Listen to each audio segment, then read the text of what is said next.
Hit record, let it roll. Scales, tails, metamorphosize. We don't sugarcoat a thing. We don't chase that easy conversation.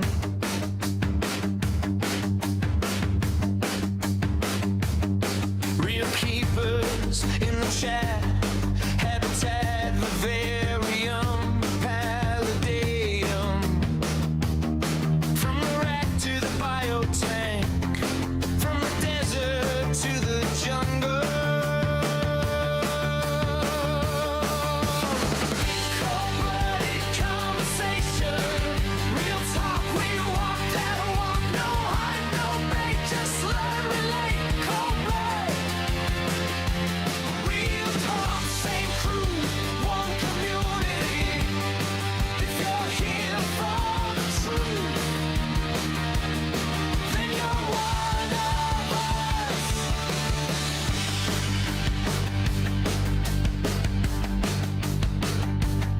What's your venom? What's your poison? Let us hear about that clutch. Talk mistakes, not just wins. Share the losses, learn again. Desert sand, jungle vine. Every story on the line. From the kid with just one gecko to the gal with all the teeth.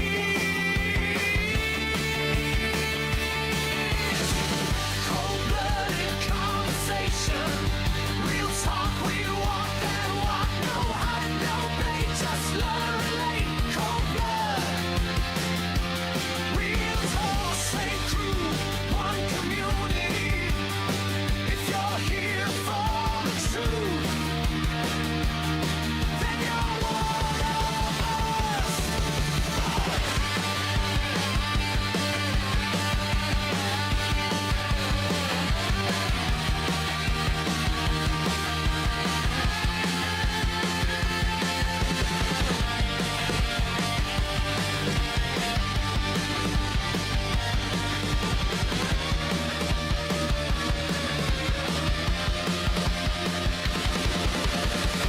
Cold-blooded conversation. Real talk, we walk that walk. No hype, no bait, just learn, relate. Cold blood. Real talk, same crew, one community. If you're here for the truth, then you're one of us.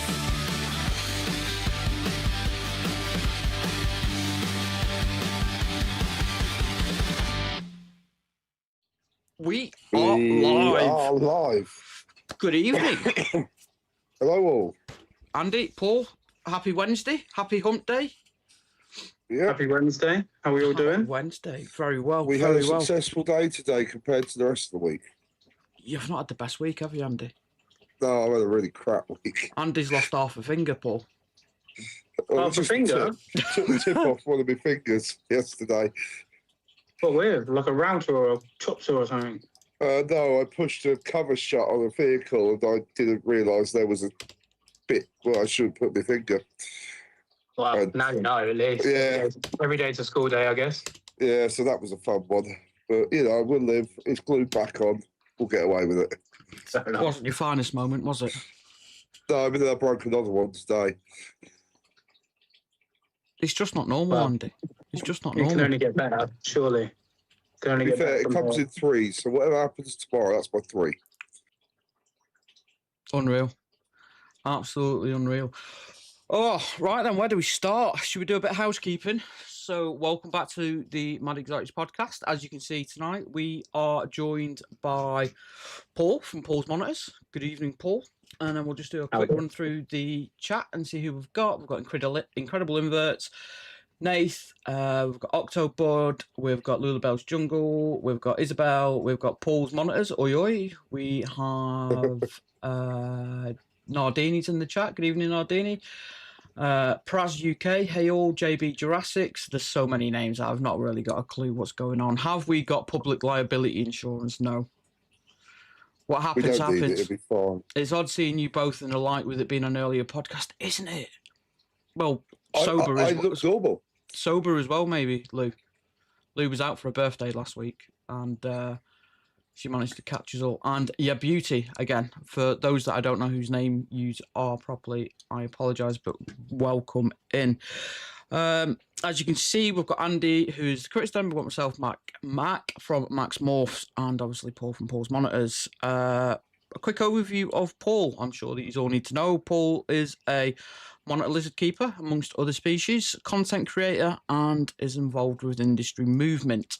So it should be a very good conversation this evening.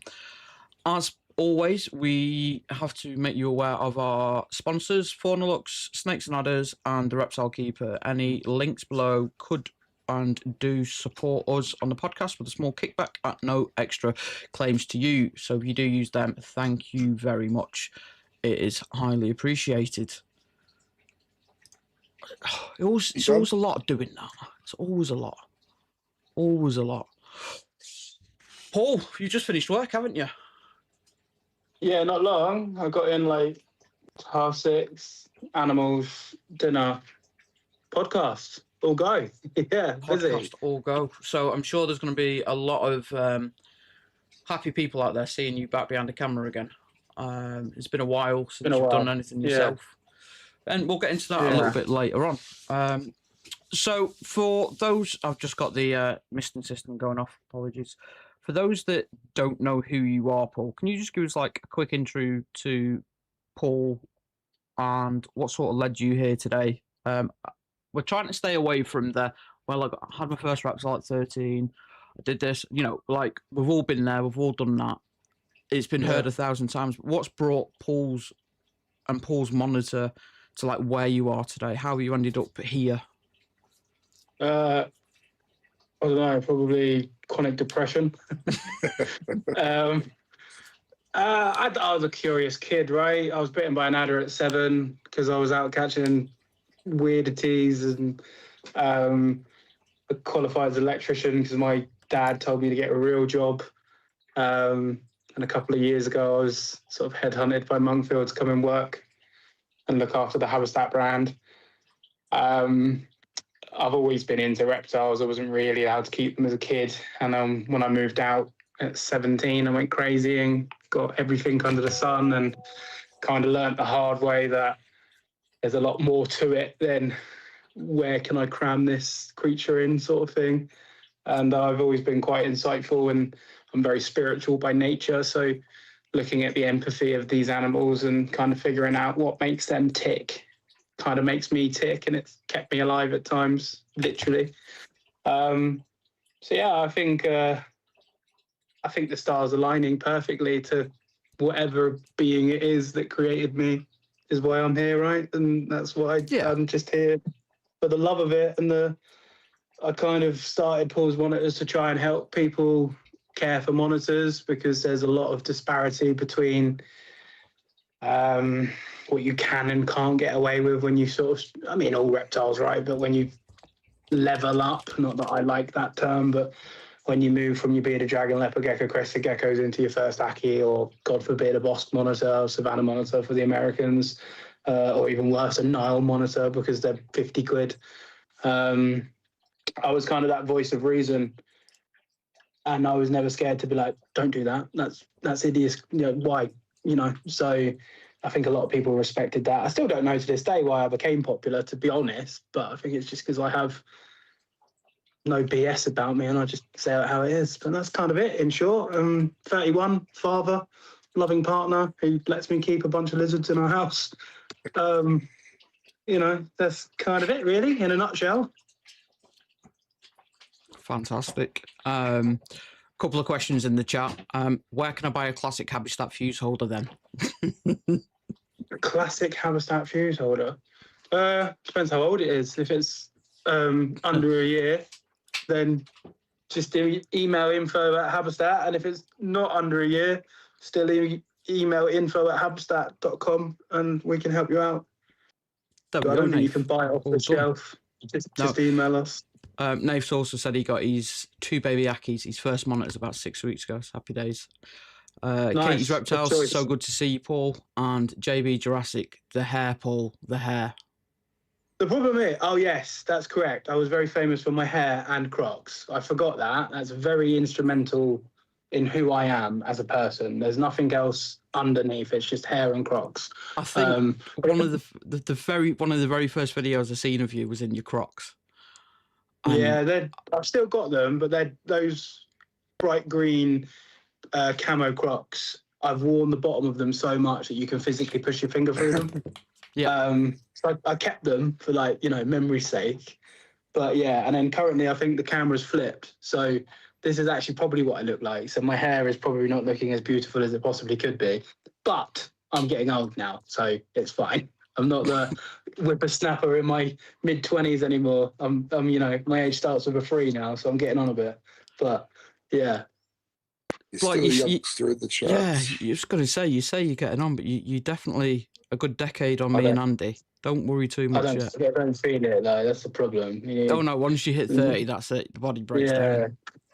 So the hair's slowly starting to... I mean, I'm still doing all right? But it is slowly starting to recede, and I may or may not cry a lot about it, but you guys never know because I don't post on Instagram anymore, so it's fine. Embrace the baldness. Yeah, I don't think it's... My dad's bald, so I've got it all to come, right? And I'm a junior, so he's Paul, I'm Paul, and he always winds me up about it, and I think I'd rather go out before that happens, so that'd be my day done. Whenever it happens, that's it. So what you could do is hair, go with the Keith Flynn approach. Yeah. The invert Mohican. Need to grow out the beard a bit more, so then at least I'd have some sort of. But Crocs and big hair. Very valid point. I can't believe I forgot. But that's also what made Paul's monitors. So yeah. I think genuinely as well, you are considered as quite a nice guy, and that's been quite visible on social media this week. Whilst we've been posting that you're coming on to join us, we've had some very prominent names within the sector and the industry saying how well respected you are, how nice of a guy you are, so that is testament to yourself as well, along with the no bullshit, the mullet and the Crocs. So yeah, it's no rudeness though, right? You can be to the point. You never have to be rude. Manners cost nothing. So there are. I'd rather much show people how to do it rather than tear someone down for not how they're doing it wrong. I'd rather show how to do it right. Yeah. And always lean into positivity. You never get anywhere, making someone feel bad for something that they potentially don't even know that they've done wrong. So whether you're doing a selfish agenda in the sense if you want people to have better husbandry, you're always better to be nice. And it's always nice to be nice. The world's too nasty, so you're better off just being nice. But people receive it better. Yeah, so it's if nice. you go in positive and you go, right, okay, you can make these changes and not hammering them and not kicking them to the curb, people will take it on board. Whereas if you attack them, they just close down. They won't listen to anything. Yeah, and I think as well, there's also, I think a lot of people, I say a lot of people, the problem is the smallest minority have the loudest voices, but people are very quick to jump on a soapbox and scream and shout to say that you're doing something wrong, but they've either not done it or they've heard somebody tell somebody that they've done it wrong and they don't actually know the nuance. And then this is where we kind of get this hatred in social media where you get people tearing each other down, and that's why obviously what you guys are trying to do and what I did in building a community. It's very, very, very important, and it's a shame not more people are not necessarily doing it, but getting involved with it. But I can see you got 24 people in chat, so people are here showing up for it. It's nice, right? So it's all good. It is, and that's been at the core of what Andy and I wanted to do. Like we were chatting away in the RS UK WhatsApp groups, and it snowballed from there. But the biggest point we wanted to make was to build bridges and bridge those gaps between the different micro communities within the hobby itself or the industry, because you've got the royal keepers that don't speak to the hoggies, and the hoggies don't talk to the monitors, and the monitors don't talk to the geckos, and there's no need for that because we're all doing it for one reason. So why can't we all have these conversations where we are not necessarily getting involved, because I might be talking a load of shit that you're not interested in, but it doesn't mean that you have to say it's shit. You just don't have to get involved. Yeah. You know, 100%. No, 100%. and hopefully, you know, we're doing that. We've got keepers of all different species in the chat. We've got people who work within industry, within education, within animal encounters, within lighting, that are all in this community, and they're all talking and they're all helping each other. There was actually a comment today from Gary, is it Rowler's Reptiles, Andy? That's the one. And somebody tagged Thomas Griffiths in a question, and Gary answered it, and he said, look, I'm not trying to be big and clever here, but if we can't help each other and we rely on one person all the time, how can we push each other forward? And that for me just absolutely nailed it for me today. Considering, like we spoke back off screen just before we come on, we've had quite a few negative comments over the last couple of weeks regarding the unity and the coming together. And then just that one comment made it all worth it. I would take 100 of those shitty comments just to receive that one good comment. Albeit it's hard at times. Your shitty ones are the ones you remember, right? You get a million great ones and then one negative, and then that's the one that you're thinking about at 3 o'clock in the morning. Yeah. So I agree. I do agree. But for people that aren't on the other side of the coin, I can see, obviously, I know some names in the chat and some of them post. So they probably know what we're on about. And it's hard, but you just can't give, like, even right now, and I'm not saying let's move on, but even right now, we're giving power to it by talking about it. We're feeding it, right? So from my perspective, let haters hate, and we don't even bring attention to it, because if you don't bring attention to it, it doesn't exist. So let them exist where they want to exist, and no singular one person can carry any area of the industry on their own back. But for some reason, reptile keepers seem to want to take it on themselves and, you know, carry X area, whether that's what RRK are doing, what Chaz is doing, what I did for monitors, and it doesn't matter who or what. It's a case of not one single person can do it, because eventually that person's life is going to need to have a break, that you burn out, things happen. And then if no one else is there to pick up the baton or the torch or whatever, it's dead in the water now. And people almost want to see you fail. So it's I look at it, it's better to just not. And it's the same with everything, right? It's the same as if you don't like morphs, or you don't like this, or you don't like that, just don't talk about it, because the more you talk about it, the more you breed that negative. Keep your opinions to yourself, keep them in private group chats, say what you want to your partner. You don't need to go on someone's Instagram and be like, oh, I hate the fact that you've got a super cinnamon champagne or whatever, who cares? Live and let live. So, I obviously have my opinions on certain areas and certain things, but they're not going to benefit people for me to tear stuff down. So let's just be positive, right? So I guess I am nice, but I am nice. And I think I don't like to be complimentary of myself, but I have no interest in trying to cause beef or drama. I'm too old, I'm too ugly. I'm not interested. Life's too short. Yeah, it's something I struggle with. I'm getting better. I like to reply to these people, and it's just my nature that I can be argumentative at times, and I do get riled. But it's more to defend and try and get through to them, and I need to stop doing that. It's a lost cause, though, right? All the time and energy you're putting into that. So let's just say you get 100 negative people and you convert even just 10%. So you're converting 10 people, 90 people are still going to be twats. Yeah. And all of that energy and time that you've put in to convert the 10, it just isn't worth it. Your time's worth so much more. And a big thing for me is time is a value and a metric and a currency that we will never get back. You can make more money, you can make new relationships, you can make new friends. You're never making more time, ever. So the time you waste now is time you will never get back. And is it worth the cake? It's not. It's just not. So it's hard, because I used to do it. I got off that quite quickly. Unfortunately, Fee, my partner, she's very level-headed and calls me out for when I need to be called out, and I think that's important, because you can't have yes men, or in this case women, surrounding you.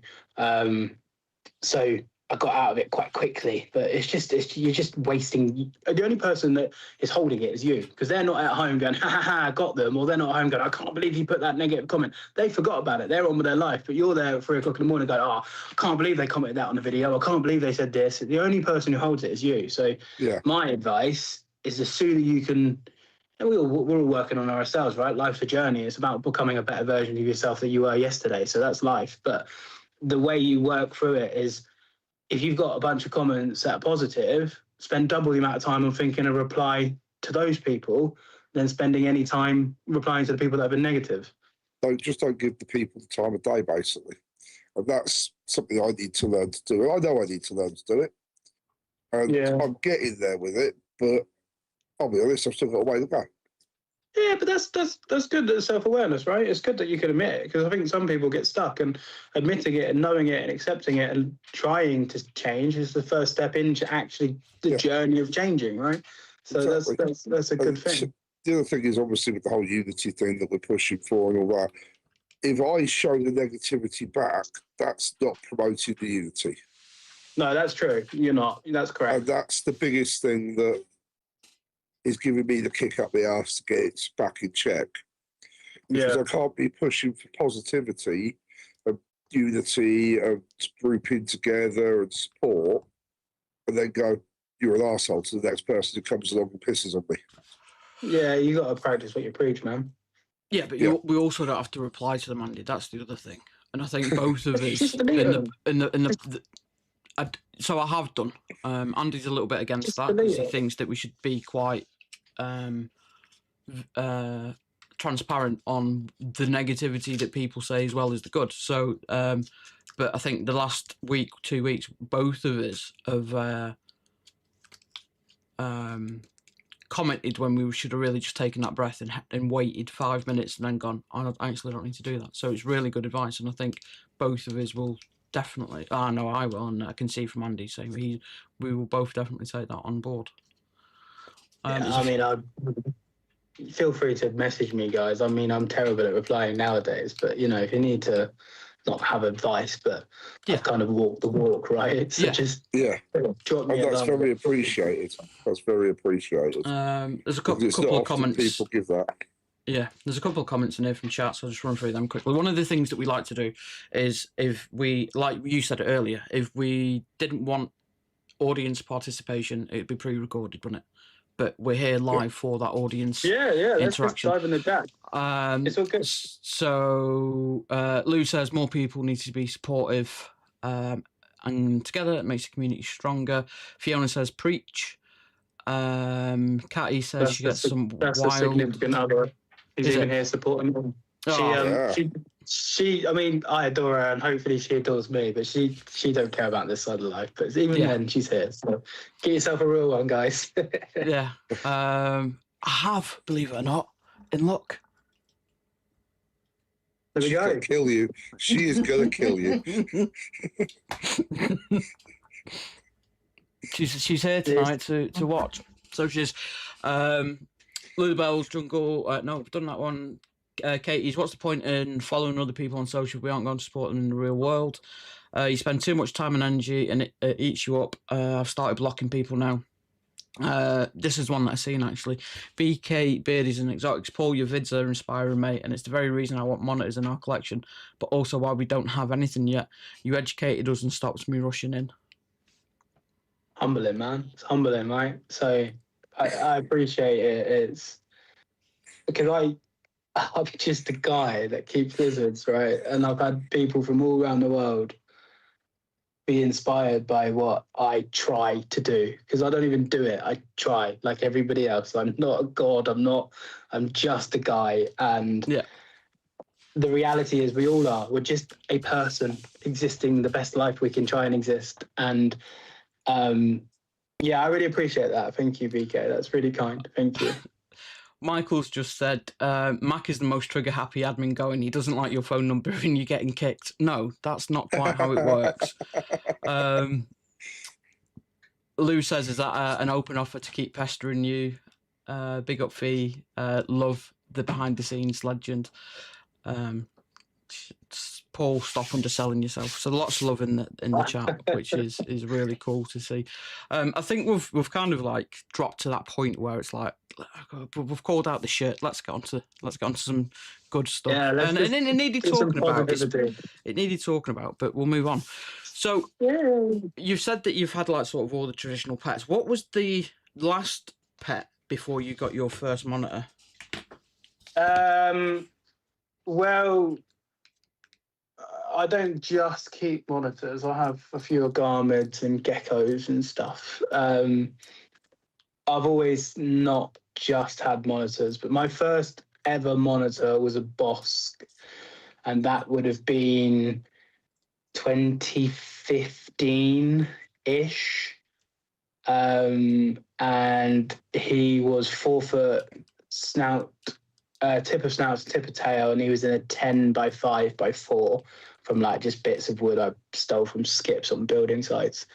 And then life happened, had to pretty much completely get out of animals, had to move back in with my parents, and then I moved out again and started up again. And the reason I didn't get into monitors initially, rightfully or wrongfully, the hobby kind of were like, no, you need to get beginner species, you need to start with this, you need to start with that. And I'd always loved monitors. I've wanted green tree monitors since I was 7. Now, I have a pair behind me. I have another one over there. I'm very blessed to have my dream animals. And I started with just everything random. Everyone was like, don't get monitors, don't get monitors, don't get monitors. And after I sort of had to sell up, I came back into it. I was like, right, I'm going to wait. I'm going to get monitors. I'm going to go into monitors. So I ended up getting my male Aki Mac, who I've had for 6-ish years now. And then Mango, arguably the world's most famous mangrove monitor. I got her not long after. But I had like a chameleon and a tegu and a boa, a dwarf Burmese. I had a bunch of other stuff. So I have toad-head agamas, a bearded dragon, amoeba, jungle runners. I have some neon day geckos, and I'm currently babysitting a pair of desert iguanas for a friend. So I still have not monitors, but monitors are the core. So it didn't really answer the question, but kind of had a lot. I still have a lot, right? But yeah. So it was after you then left your parents that you got back into the monitors, and what was it like? It's 7 years old to think, I want a green tree monitor. What was it that kept you holding on to that till then when you got your first green trees? I think it's just sheer fascination, right? Like, there's a lizard that can literally grab stuff and bring it to its mouth. And my favourite colour is burgundy, but there's no burgundy tree monitor that we know of. Then after that is green, and then after that is black. So I keep green trees and black trees. So my favourite colour in the sense of what I can actually get. And it's just got such unique. And then I grew up on rescues down under, right? And Joanna, I think she's an Argus or a Parenti, but tree monitors always reminded me of that. And it's like, that preconceived notion of I'm going to have this cheeky lizard that's going to be stealing my eggs. It's like, yeah, I want that. And I think a lot of people in this space, you kind of are the weird kid that's out looking for bugs and worms and bits and bobs. And then you kind of have to pretend to be cool to get people to like you. Whereas I sort of said to this new lady working at Habistat that everybody in their 15, 16 in my school were chasing girls and playing football, and I was out flipping logs looking for newts. So there was always this weirdness about me. And I just have always been enamored by the natural world. And I'm probably more into the natural world now, considering I go out a lot on my camera, than I ever have been. So that sense of wonder and love for the weird and the wonderful. And monitors for me, it's hard to explain. I think the shape, it's not even the intelligence that does it for me. It's just the shape. The shape of a Varanus for me is just like some people when they look at a Ferrari. It's just perfect. And I never thought I would get one. And then in 2021, I got my first ever tree monitor. So I've been keeping them for 5 years now. And they're probably still my favourite species, which I don't know why. I just think they're amazing. It's just so fascinating. And with Varanus, there's always so much to learn and so much to do. You never get bored. It's hard to get bored when you keep monitor lizards. Yeah. So we don't have any monitors as of yet. My friend's got a Pilbara that I get to go and see and interact with. Very nice. And it's incredible to see. So we've got chameleons and we've got tokays and we've had all sorts of geckos in our times. And then the first lizard that I got was actually very recently. I got 2 green keel belly lizards. And Nice, to yeah. see the actual difference between a gecko and a lizard that is switched on was incredible. And hopefully we will end up with monitor species of some kind where we can see that next step up, because the difference in having an animal that just sort of plods along to an animal that's watching you and like is waiting for the next move to see what it can do is incredible. Like the switch, the difference was night and day. And that was one of the things that I've got on the notes, was to talk about the intelligence and interaction of monitors. Yeah, the thing is with Varanus, I think people don't. I can't explain here. I can sit here for the next 10 hours and tell you all about how wonderful and smart and intelligent and fascinating monitors are. But it's like a punch in the face when you start keeping them, because it's like, oh, okay. And I can't quite fathom how they are literally bird-like. They're like, people relate to parrots and how smart parrots are. I would fancy a tree monitor at puzzle solving similar to some of the dumber parrots, because obviously some birds are bloody geniuses. I've just recently added some stuff into here. I try and change it around often. And this enclosure behind me is 4 foot long, 4 foot deep, 6 foot tall. And it's got a pair of Priscilla screen trees in. And they know the second something new is in there, they're instantly on it and in it.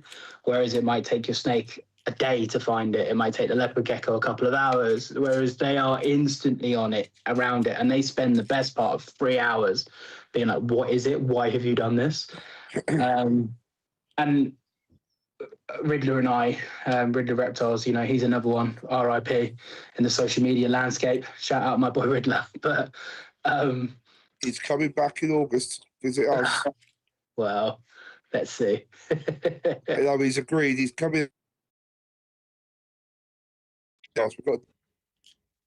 I mean, I love Riddler, but let's see.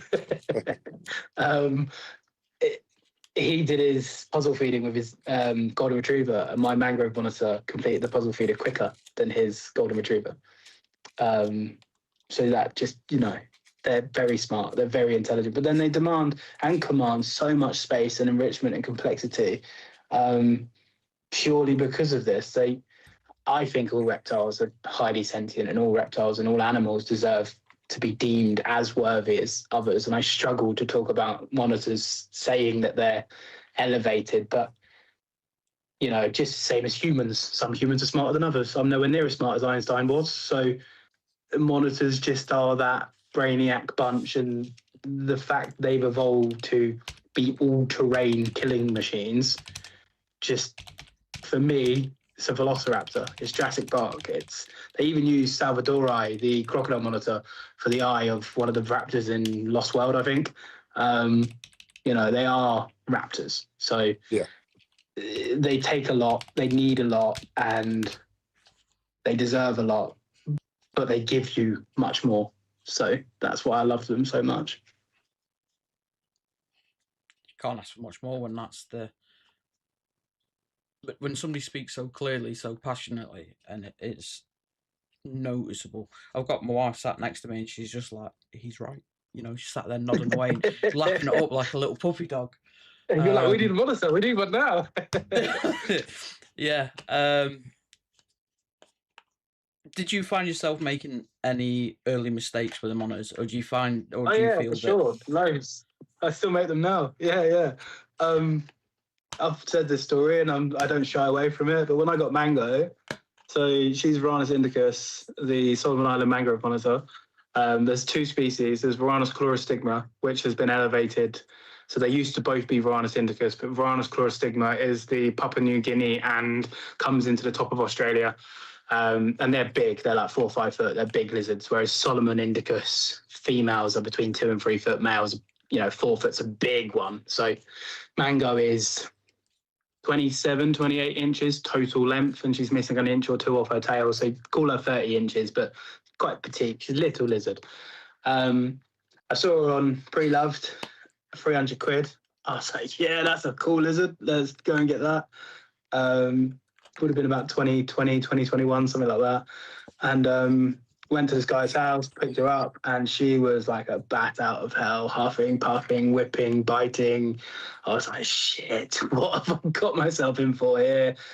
And the guy, he messaged me, he's like, yeah, she's 2 foot. So I was like, 6x2x2 would be perfect, right? I had a 6x2x2 set up, got there, and I was like, oh no, this 6x2x2 is tiny. And the mistake I made is the place we lived, I didn't have anything bigger. I couldn't go any bigger than a 6x3x3. So I bought a 6x3x3 that day. So she was in a 6x2x2 for, call it a month, time by her set the 6x3x3 up. And then when we moved, so she was in a 6x3x3 for about a year. Then when we moved, I put her in an 8x3x3. And even then I was so unhappy about it. And now she's in a 6x4x6, so 6 long, 4 deep, 6 tall. And after moving her into the 6x4x6, she gave me she was laying eggs for me, and she gave me parthenogenic babies. As soon as I gave her that bit more space, a bit more choice, right? The key word is choice. So if she wants to be hot, she can choose to be. If she wants to be cold, she can choose to be. If she wants to swim, she can choose to. If she wants to climb, she can choose to. You can't do that in 2x2. And then I was very successful and managed to produce Solomon, who I have over here, who's an absolute arsehole, just like his mum. And then I had another clutch with 2 parthenogenic babies, and Catty, who's here, very, very happy to get Squid to her because he was a very special animal from the start. And, she's doing way better work than I've ever done with Indicus, so all credit to her. Squid's an absolute wonder. I probably should have sent her Solly, now looking at how Squid is. But, that's a mistake. I underestimated what 2 foot is, because I have Ackies that are 2 foot, and I have a mangrove monitor that's 2 foot, but it wasn't quite 2 foot. And they're also bigger, and also they need a lot more than an Ackie does, in the sense that they climb, they swim, they dig deep, whereas Ackies just tend to dig. They will climb, obviously, but, and I underestimated that, and I made that mistake. And I had a Dorianus that kept escaping because it was way too smart for me, and it picked locks. It used to push its claw through the glass and push out rubber wedges, and would get out and roam around our flat, a blue-tailed monitor. So that was a huge mistake. When I very first bred Ackies, I didn't realise that they had eggs until I found out the female was running around with an egg in her mouth, because I didn't know. I make mistakes all the time, and the key thing about mistakes is not beating yourself up about it. It's learning from them and being better, and allowing them to teach you those animals. Unfortunately, touch wood, I've never made a mistake to the detriment of a species, but I've made mistakes that have led me to be bleeding a lot, or an animal to be running around my reptile room and me trying to catch it. So, or maybe giving it a smaller enclosure than it deserves to have. But I hold my hands up, right? And I got better, and I've done better, and I'll go better again when I can. And I think that's the point of growth and evolution. So I think don't be scared to make mistakes. I saw something recently on Instagram. I really liked it. It was like, you're not scared to go to the gym and work out until failure. So why are you scared to do it in every other area of your life? I love that. That's a really good point. That's really cool. So yeah, I make mistakes all the time, and nobody's perfect. But I think the key, like I say, if you can learn from your mistake and grow from it. So I know that 6x2x2 is too small for a mangrove. I'll never do that again. That, and then I can project it and teach people that if you're thinking about getting a mangrove, and minimum enclosures, I get people messaging me, go, what's the minimum size for a mangrove? Now, I know you can keep them in 6x3 befreeze, and Mango laid me eggs, but I think it's silly to say the minimum is any less than you currently keeping. So for me, my minimum for a mangrove, adult female, is a 6x4x6, because that's what I keep her in. And if you don't like that, message somebody else. Like that's my minimum standard. Yes, you can do it in smaller, and yes, you can do it in bigger, and everybody's life is relevant to them. And like my Aki's currently in a 6x3x3, and my bearded dragon's in a 6x2x3, 6 long, 2 deep, 3 tall. I like big enclosures. I like giving choice. I don't like the idea that currently I'm in a box, being my house, with a bunch of lizards in their boxes. So let's give it the best that we physically can, right? So don't get the extra reptile, go bigger for the one you already have. That's kind of the mistake I've made a couple of times. I really want this species, but it's never going to be a green tree. So just go bigger for the green trees. And that's what I've done. So they're in a 4x4x6. So yeah, I'm happy with that. I'd love to go bigger, and I will go bigger when, in the future, when money and space allows. But that's a huge mistake, underestimating how much they kind of need, even now. And it will. I look forward to making more mistakes, because how else will I get better? Yeah. Going to the minimum thing quickly, something we bring up regularly is that we don't like the saying minimum, because the minimum just means you're looking for the least amount you can put in to have that animal. The reality is you're looking for what's adequate to thrive, better, but you'll never hit best, because you'll never replicate 100% the wild. Doesn't exist, right? Doesn't exist. Yeah. I watched an adder sliver 10 by 10 feet. And an adder's a 40-centimeter snake. A 4x2x2 in captivity is a palace for a 40-centimeter snake. Yeah. I watched it sliver a 10 by 10 space and decide where it wanted to bask. We can never do that. But I had Tyson, Doc Merton, on my podcast, and he said, you can swim 100 meters in a 25-meter pool. You just have to do 4 laps. And the trick of reptile keeping is make sure the laps are a bit unique. So every day, there's something a bit different in that enclosure, so the laps never become the same. That's a really good idea. The mentality of keep less, better is definitely a shift that I see more often now, whereas people were definitely, and myself included, at some point becoming a hoarder rather than a collector. I wanted a little bit of everything, and you can't do it properly that way. And we've definitely taken that on, keep less, better, and we're working towards that in a much, much more unified state between us as well. We've just upgraded the turtle tank. Now, don't get me wrong, we were hoping for a male, and we've ended up with a female, so it was on the cards anyway. But she's now downstairs. She's got a much bigger tank. She's now got UVB. She's now got UVA. She's now got infrared, and it's just like, we feel so much better in ourselves seeing her in something that she deserves. And it's been a real big shift for us to go from rat keeping, which we do. And, I've said this many times, that we're making positive changes away from that. The wife just said donut. My son's Royal Python, she's a normal, and she's in a 3x3x3 viv. And she uses every inch of it. It's an arboreal viv, and she will bask. She will sleep under a rock. She will sit on a branch. She will eat on a branch. And it's just like, this isn't what we were taught. This is what we were told. Yeah, it's giving choice. You give them choice and watch them choose, right? Like, how can you choose something that you haven't got the choice to choose? So give them the option and watch them choose it. And that was the biggest eye opener for me.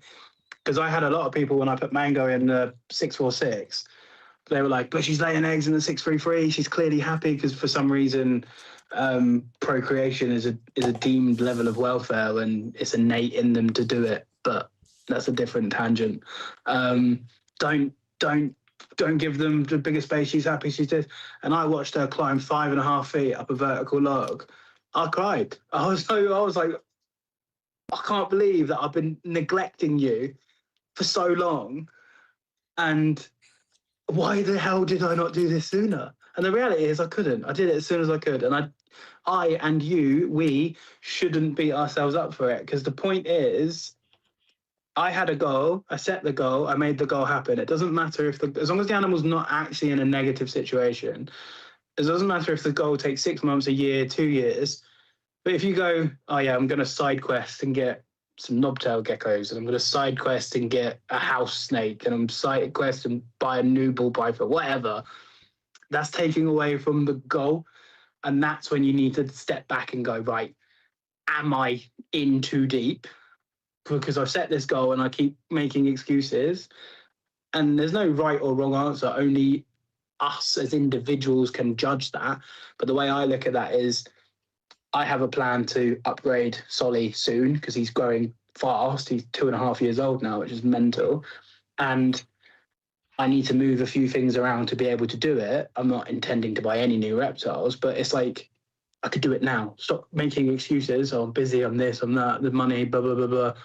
Just put the plan in place, get it done. You feel instantly better for it.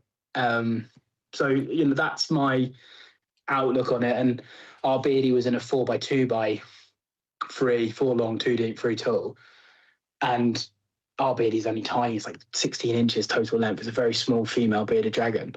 And it's Fee's Beardy dragon. She adores him. And I was like, well, why don't we give it more? And he's actually become a little bit more feral. And he huffs up, or she huffs up and tries to bite, because it's become that innate nature of a bearded dragon. Because in the wild, bearded dragons, I mean, Frizzy's in the comments, go on Frizzy's page and look at beardies in the wild. They are on smoke. So I know the beardie's becoming more happy, but now is it becoming a worse pet? And now all this stuff starts going in your head because, one, you don't want your animals to be in defensive situations when interacting with the keeper. 2, we want to be able to enjoy our animals. But, it's currently just sat 2.5 foot up right now, basking on a log. That beardie is living, and you think, just why did I not do that a year ago?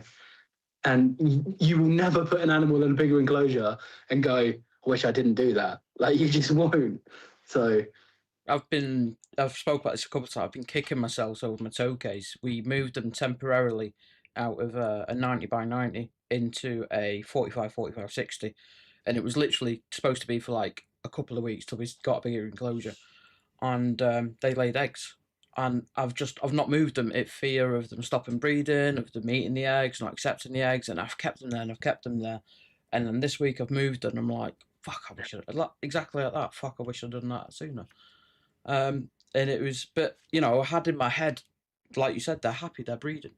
But they probably would have kept on breeding, but it was just like, I don't know, did I put too much on them thinking that it wasn't right for them to move them when they were that happy? In actual fact, it probably wouldn't have bothered them. If they, hypothetically, you move them and they have a year off, right? What's a year in our life? It's nothing. No, and what makes it even funnier or even sadder is they're not even animals we got for breeding. We got them as a pair because I like the horrible little bastard toe case. And, yeah, they're great. It was they just, I don't know, put it off, and then now they're in a nice big Viv UV the lot again, and they're happy again, and I'm like, it happens, it really happens.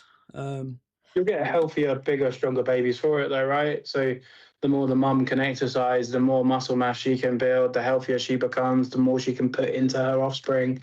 So it's not just at a surface level. There's lots that goes into reproduction, and the more energetic and healthy and athletic mum can be, and even dad, to be honest. Yeah.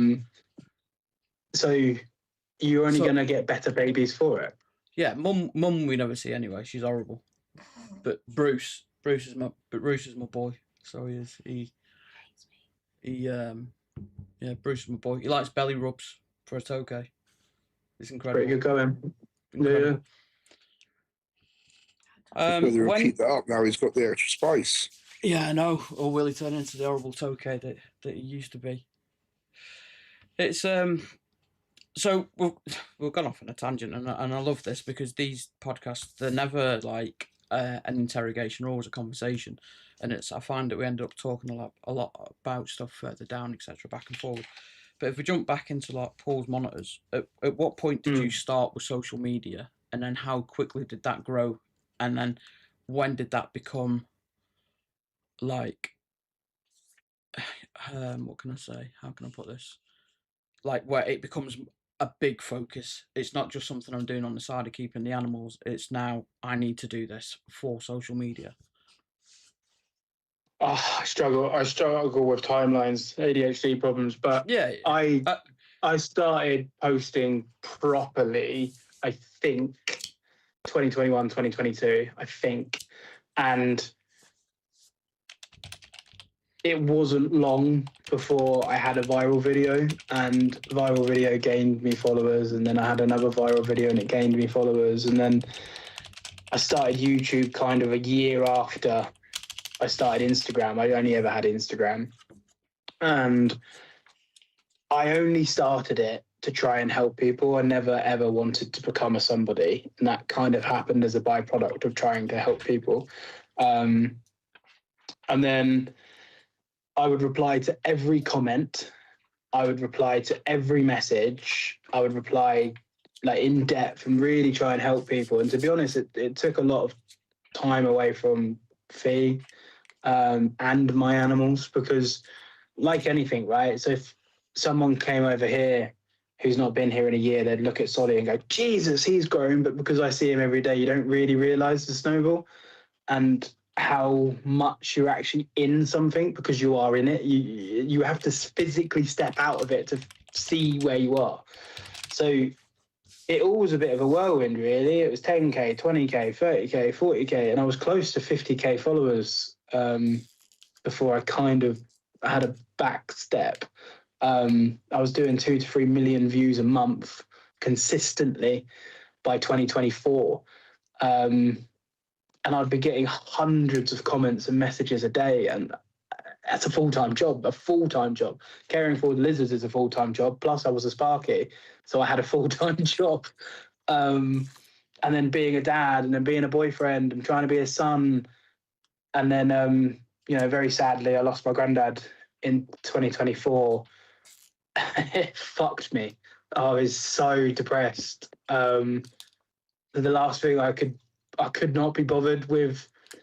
This is the weird thing with grief, and I'm very lucky that I hadn't had to experience it until older in life. But someone's upset that their Aki's not eating, and I'm like, mate, I'm broken. Like, I haven't got time to help you. And we had a string of bereavements. It was sort of 6 or 7 deaths within 18 months. It was pretty brutal. And in the middle of that, had to move house. And whilst doing all of that, I was learning the whole job role at Habistat.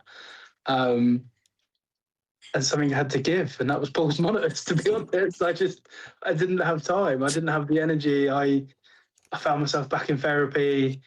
And yeah, fortunately, I'm actually in a really good spot right now. Like mentally, I'm probably the best I've ever been. Which is really nice to say, because I didn't think the day would come where I wouldn't be depressed. I've been depressed for so long. So it is really nice that I'm in a good spot, and I'm enjoying keeping, and I'm enjoying Fee and I go out birding. She's got her binoculars and I've got my camera. But Paul's monitors became such a whirlwind, and I'd go to shows and people would come up to me like I'm a celebrity, and I was like, what the hell?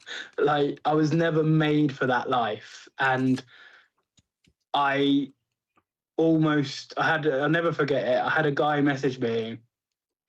His son tragically passed away, and he messaged to say, me and my son are watching your videos, and they're one of the only things that get us through. And I just thought to myself, like, I'm not strong enough to hold that pressure. Like, that's not my job. Because I'm obviously so open, or had been, and I still am, but I just haven't been posting, but I'm so open with my mental health struggles. My page almost became like this diary of how I'm feeling, and it was very down, but I think people found solace in it because it was real to a lot of people.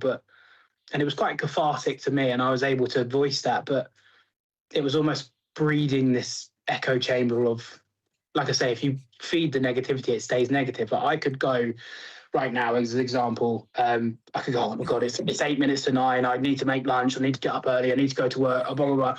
Or I could go, we're having a wonderful conversation. It's been 52 minutes and no one's even noticed. I get to go and work at Habistat tomorrow and I'm surrounded by beautiful monitors. Both are the exact same story. It's just which wolf you choose to feed.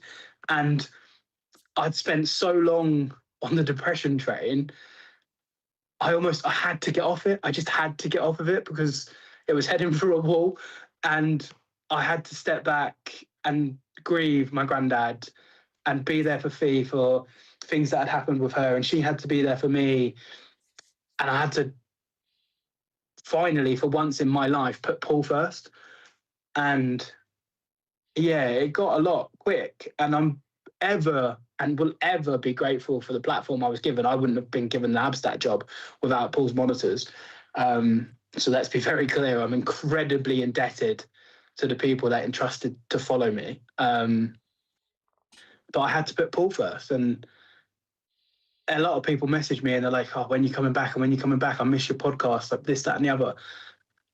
And the truth is, I don't think I ever will, because I'm so happy with my life right now. I don't want to, it's like moving the toe case, right? If I go back into podcasting, will I go, oh, I wish I did that 6 months ago? I mean, I'm loving this, to be clear.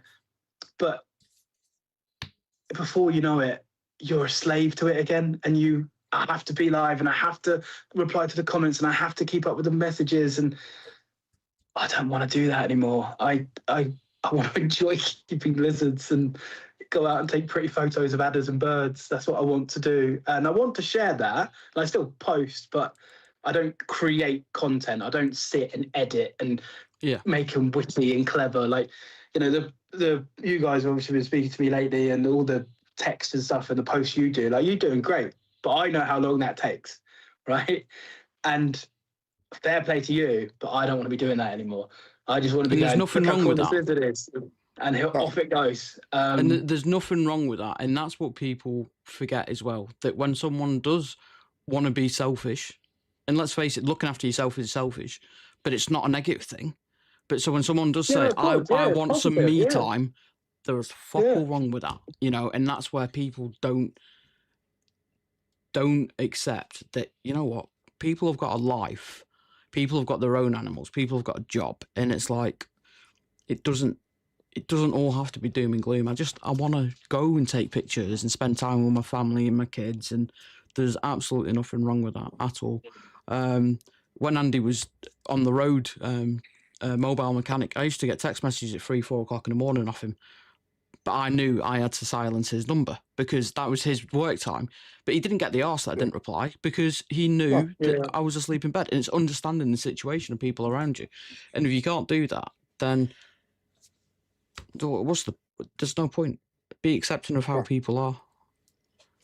You know, and you can pour from a full cup, right? A lot of people towards the end of Paul's monitors, my loved ones and people that followed me were getting the drudged bottom of the barrel. Whereas now I can come on this podcast and I don't know how I come across, right? But I hope that I'm overfilling clearly full, healthy, well, life-filled water, rather than being on here being like, yeah, I like monitors, which is where I was getting to, right? And I can now pour from a full cup and no one's getting the bottom of the barrel, and everybody, my work, my partner, my son, my animals, all of them, myself. And that doesn't mean I don't have darker days, but I've worked on myself enough over the last 30 odd years to know that I need to go out and touch some grass, and I just need to go and be at peace, and I need to be, and it's nice that I can come into my reptile room now and enjoy my reptiles. And I think I did a good job of creating a community because my animals had such personalities and big names, and I would show them and show their personalities. So people could have a green tree through watching me, or a mangrove monitor through watching me, because you got to kind of see everything. And I'm sorry that I had to take that away. But at the end of the day, you in life, you do have to put yourself first. But you're correct. The word selfish doesn't have to be negative. Not at all. Not at all. And I think it's and the people that can't accept that as well, they're not the people that you want around you. You know, Oh, for sure. Yeah. And that's hard to cut people away, right? But you have to. Yeah, 100%. 100%.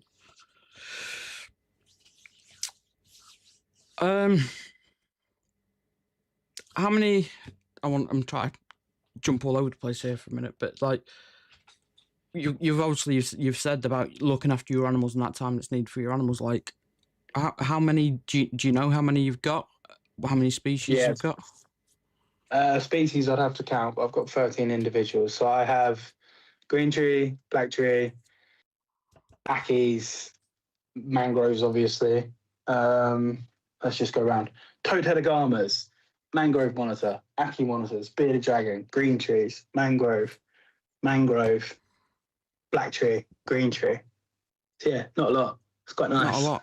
Yeah, and that's 13 individuals. Yeah, I've got more. I've got a few at work, but at my house I have 13 animals. We've recently cut down, and we're at a point where it's like such a nice level where we can do the whole animal daily routine and it not feel like a chore.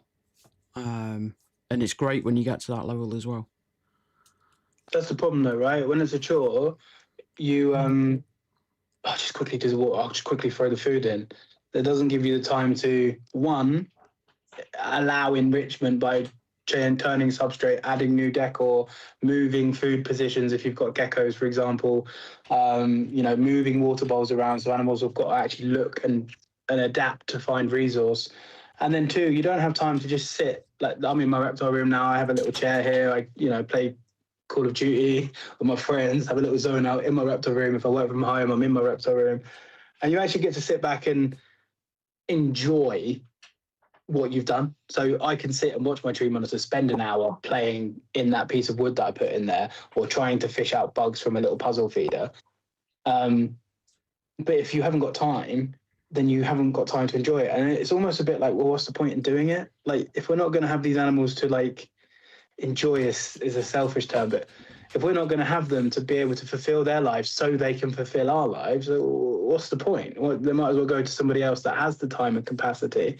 And I think we all of us, myself included, have or will fall into the trap of, I could fit a cage there, and I can just get another one there, and I could put it on top of that one, though I can't see it because I'm only 5'8", but that's, I can get it up there and it'd be fine. Or I put it on the floor and forget it's there. I've had to learn that the hard way. So everything I have now is in a large enclosure, and I have a lot less animals, so I can physically see everything and enjoy it. And from where I'm at, where I sit today in my journey, I wouldn't have it any other way. Yeah, it comes back to that less but better again, doesn't it? Where it's like, and it is a real shift at the moment where that's the mentality people are following now. And it's a great shift as well, a needed shift. It's also giving the ability for the animals to thrive and not just survive. For too long, everyone's concentrating on getting the animals to survive. But reality is we want to push for better, and that's what thriving is. Yeah, for sure. And if you haven't got the time to sit back and watch, you can, like, if the good test, this is a great test, right? Everyone watching, everyone live, everyone who's going to watch this, if you've made it this far, thank you, like, comment, subscribe, plug all that stuff, still got it. But if your reptile idol, whoever they are, doesn't matter who they are, right? The status of that person doesn't matter. Your reptile idol knocks at your reptile room right now and says, can I come in and check out your room? If you go, shit, I need to change that water bowl, clean that water bowl, there's poo in that corner, I don't have an LED in there, whatever the story is, you have work to do, but in a good way. That's not you're doing a bad job, but that's your direction. All those things that pop into your head, if your reptile idol walked into your reptile room right now that you're embarrassed about, that is where you start your work. And that's where you, like, for me right now, I'm looking, glass is my thing. I'm terrible at cleaning glass. You can probably see it is, I have hard water here. the glass and the monitors are always on it, and it gets filthy, and I need to clean it once a week, but I'm lucky if I do it once a month. To put my hands up, right? Let's hold ourselves accountable. But I am on it when it comes to enrichment. I am on it for changing water bowls daily. I am on it for feeding in sporadic times and not tongue feeding, so animals aren't just going, oh, thank you very much for the food. They've got to hunt. They've got to figure things out. I am on it when a light blows, I change it instantly. I am on it when they poo and I clean it instantly. And I know I am, whereas there's been times where I know I haven't been. And rightfully or wrongfully, there have been times where a water bowl would build up with too much algae, and I'd be like, oh, I need to scrub that. And like you say, it's that chore, it's that. And if you can hear that, my toad heads are in breeding season. They're like males are fighting, so just ignore that. But yeah, so if you instantly go in your head, oh yeah, I need to do that, then that's the first job tomorrow, right?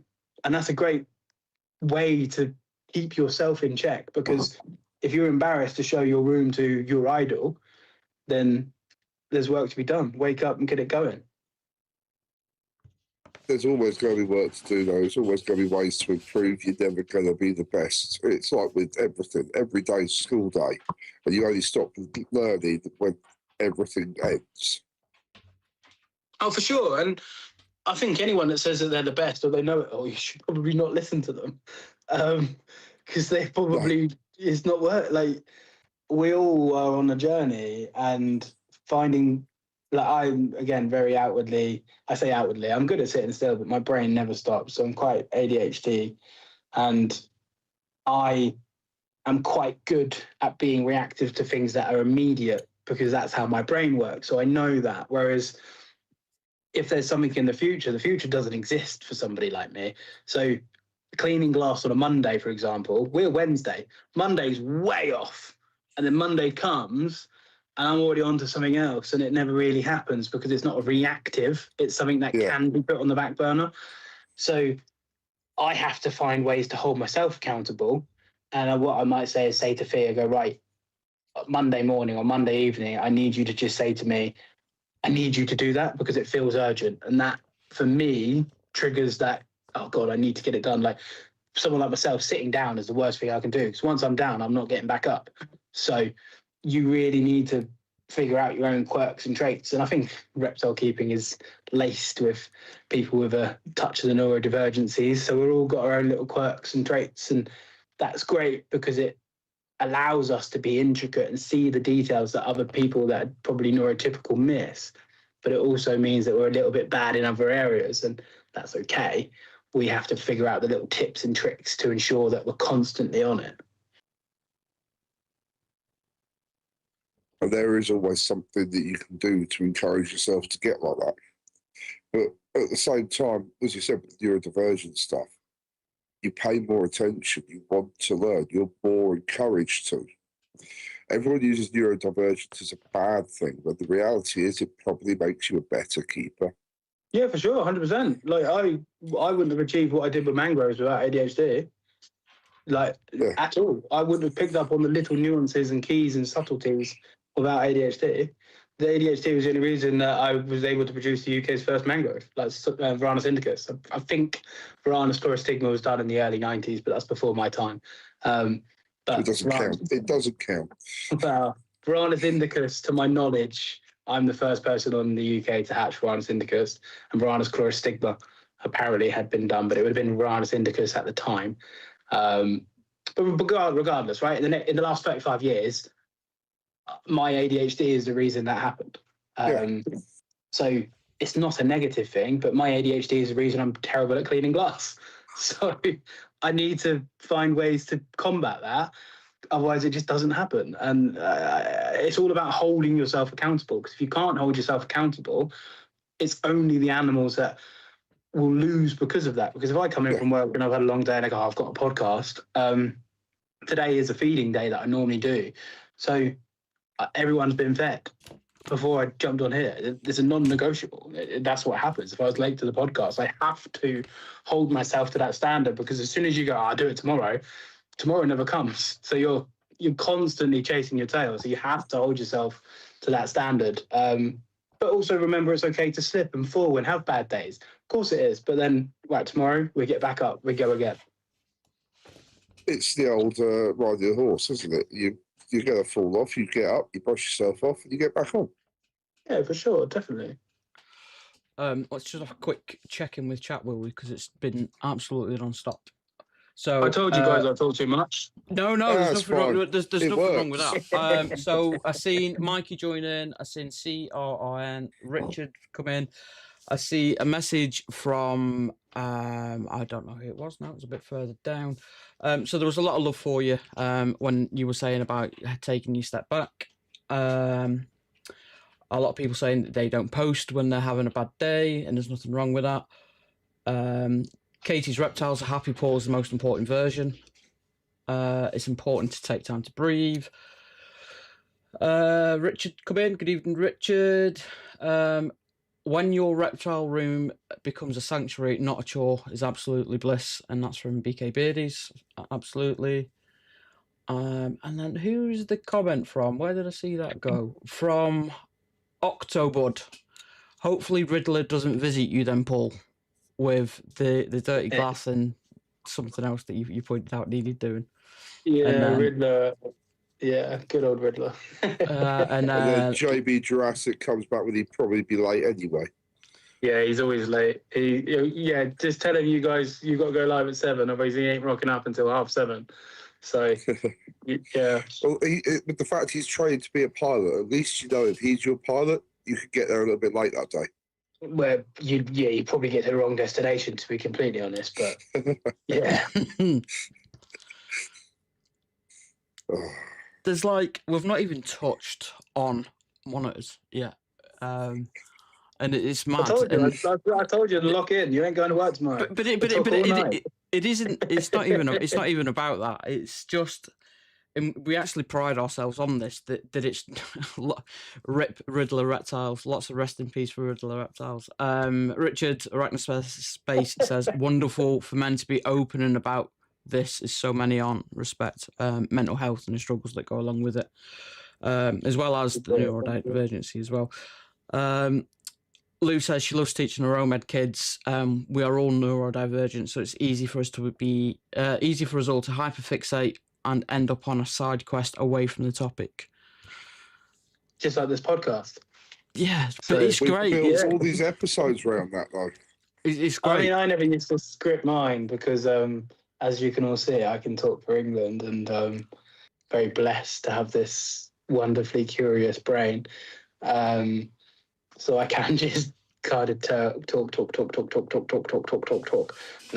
it's I never obeyed a script because I never stuck to it. So I just talk, really. So yeah.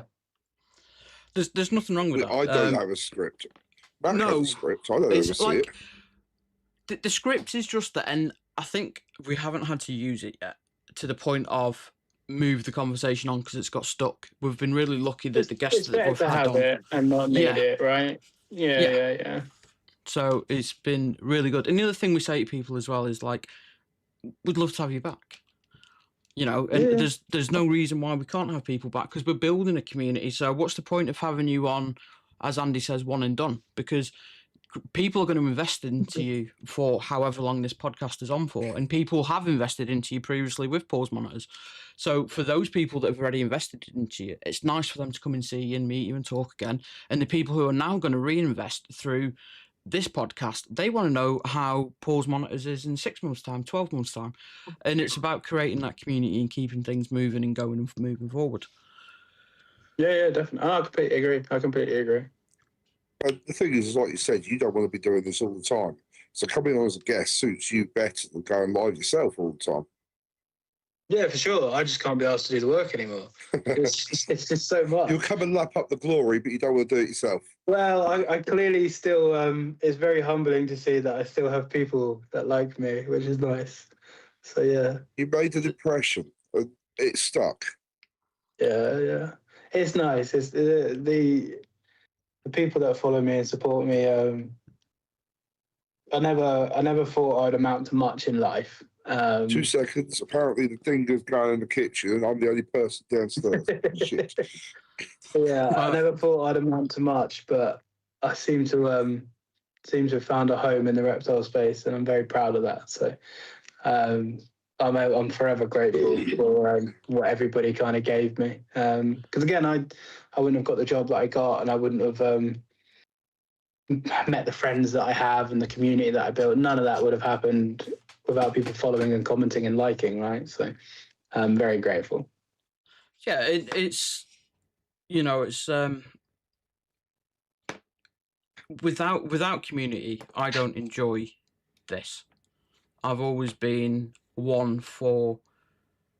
It's not even about being centre of attention. It's about having the people around you who are interested in a similar thing to talk about those similar things with.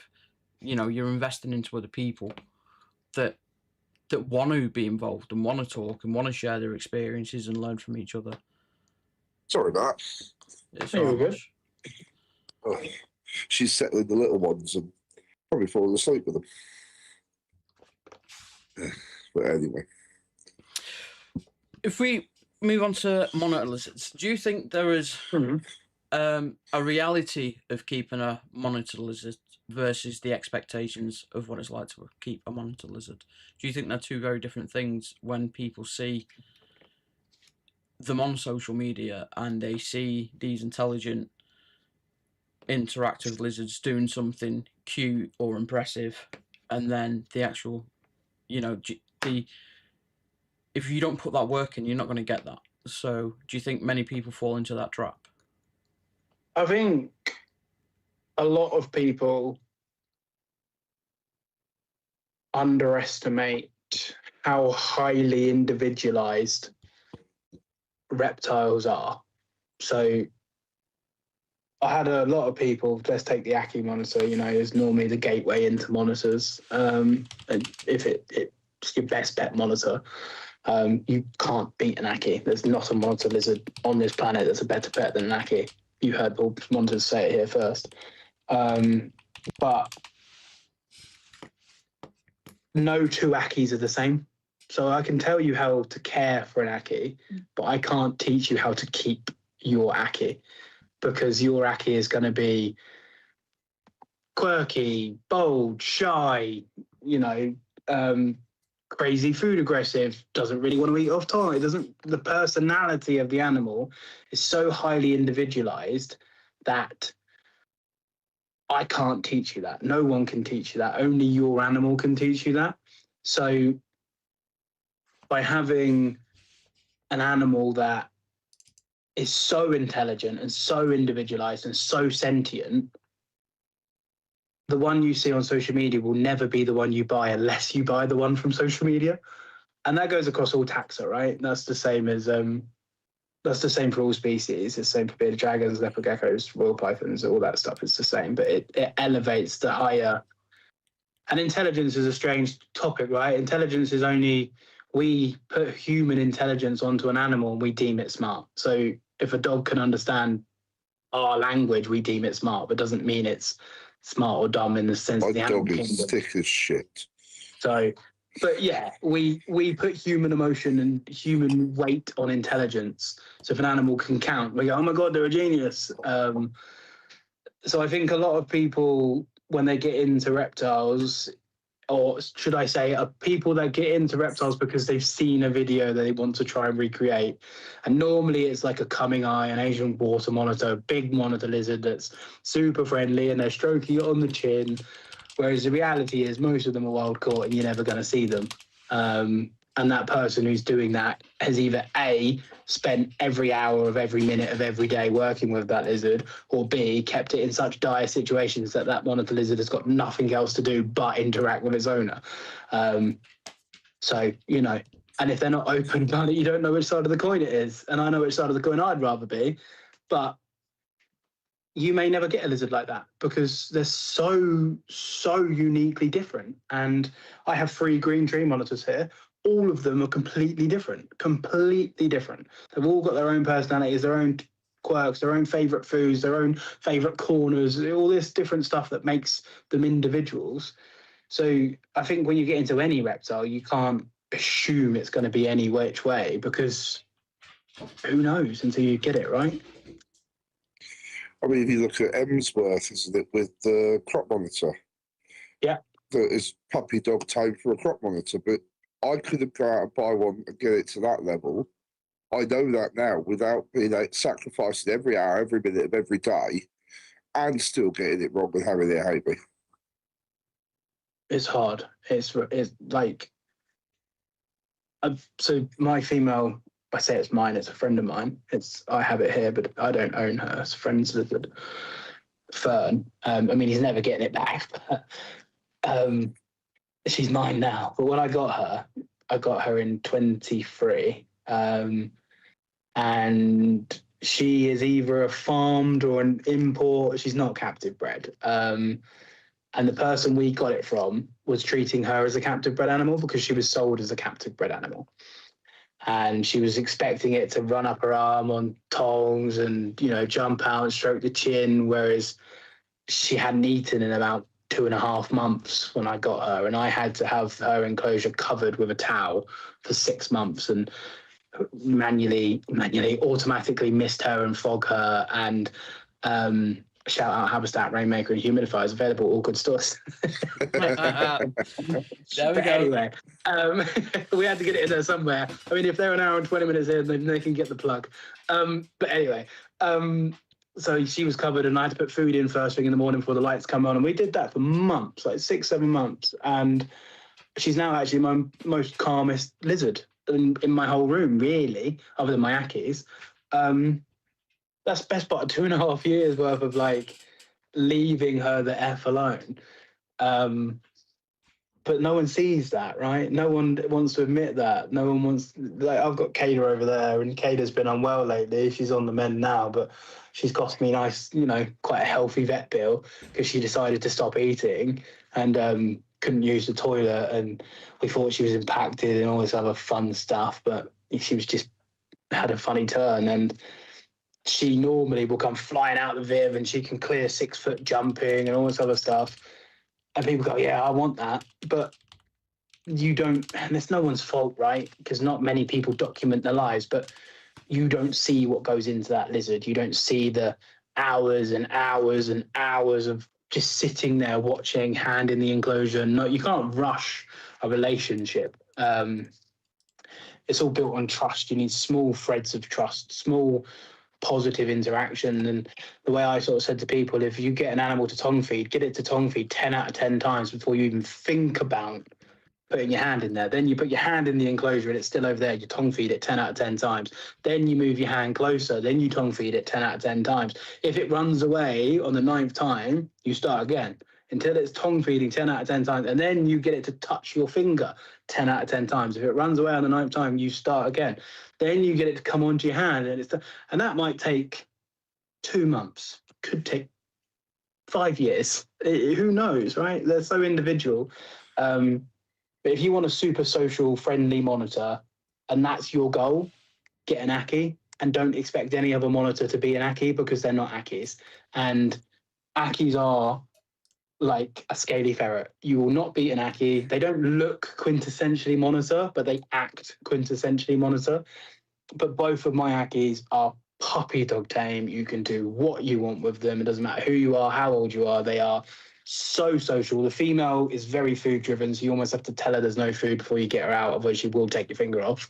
But the second she realizes there's no food, she's completely fine.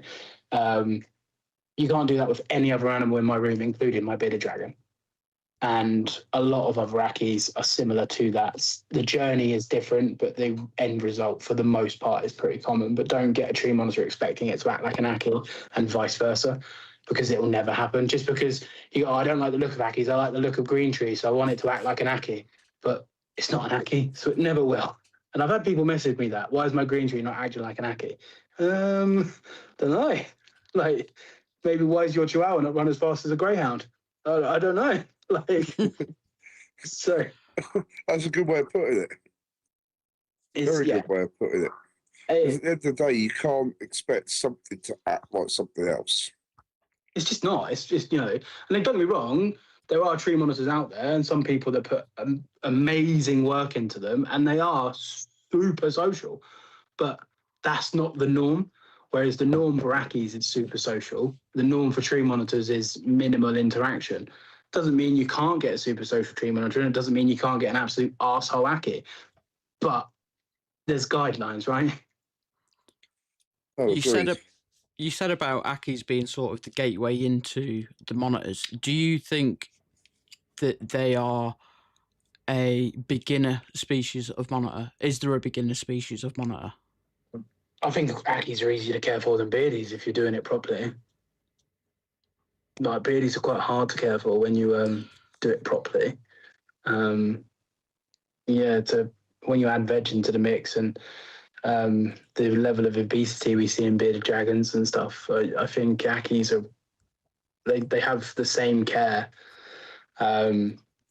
This is where it becomes tricky, right?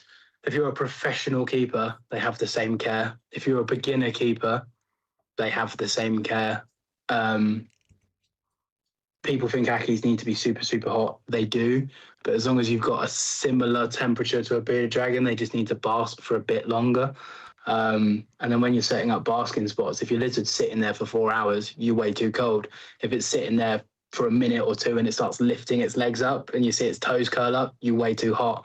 If it goes in and out like it's supposed to, you're about right. Your animal will teach you everything you need to know. The biggest thing with Ackies, people think they're desert animals, right? Because we think Australia, but in the wild, they dig down quite deep and seek human refuge. And you see a lot of Ackies in captivity with missing toes, and that's because people keep them way too dry and they need a humid retreat in order to be able to shed their skin and also escape the blistering temperature of the enclosure. So as long as you've got a dig box, because it's a lot easier to maintain humidity in a box than it is in a vivarium, you can't really go wrong. UVI kind of 6, basking spot between 40 and 50 degrees, similar to a bearded dragon. That's why I don't have desert species. Yeah. That's why I don't have desert species. I'm just going to touch on the obesity thing. It's not just bearded dragons. If you look at nearly every reptile kept in captivity, we feed them on the same way we do with cats, dogs, ourselves. We don't take into account that they go these long periods without food. Like a leopard gecko, it has a fat store in its tail. But a lot of leopard geckos you see in captivity, the body's almost the same as the tail. The reality is, in the wild, that's not how they be. I've got a theory on this, right? And with leopard geckos, we know leopard geckos, the studies that have been done, leopard geckos will regulate their own food if there's always food. So, for example, if you constantly have a constant supply of food, leopard geckos won't gorge themselves to become obese. They're only obese because of my theory. And my theory is tongue feeding and lack of enrichment. So, my tree monitors here, 6 foot tall enclosure. If I put bugs everywhere, they have to go 4, 4, 6 to get bugs and ping pong around. And if I put bugs in little puzzle feeders and I put bugs under stuff, they've got to really use their brain, which in turn causes their body to work in different ways. And how you set up the enclosure. So if you use really thin, spindly branches, they've got to use more muscle to spread across it. And when they're hunting and use their tails to hold themselves up and all this other stuff. Whereas if you just go, here you go, Mr. Lizard, here you go, Mr. Lizard, here you go, Mr. Lizard, and that's kind of it. There's no physical or mental stimulus outside of you undoing that enclosure and they go, I'm getting fed. So I'm, according to my BMI, morbidly obese, but that's because I eat too much and don't move enough. So if I ate less and moved more, I'd lose weight. And it's the same with the lizards. If we give them more areas to traverse in natural, like the thing with reptiles is the second that lizard comes out the egg, or snake or turtle or whatever it is, amphibian, it's got a preconceived notion of what the wild's going to be. It's not a bird, it's not a mammal, it's not taught by its parents, it's not got that lifeline. It's instantly, an Ackie monitor comes out the egg and it goes, right, I'm expecting to be in a baking hot, blistering outback, and I need to learn to dig real quick or I'm going to get eaten or I'm going to cook. So if you hatch an Ackie and then you put it on paper towel, instantly that Ackie goes, huh? Wait, what? Well, I can't dig and burrow and tunnel into this. And then you just give it food because you want it to be your best friend. It's like, huh? I don't have to hunt. And then all those natural instincts from day one out of the egg start to get rewired. And that inherently breeds, across all taxa, inherently breeds lazy snakes and lizards. Oh, every Wednesday at 7 p.m. I get fed. What do you mean?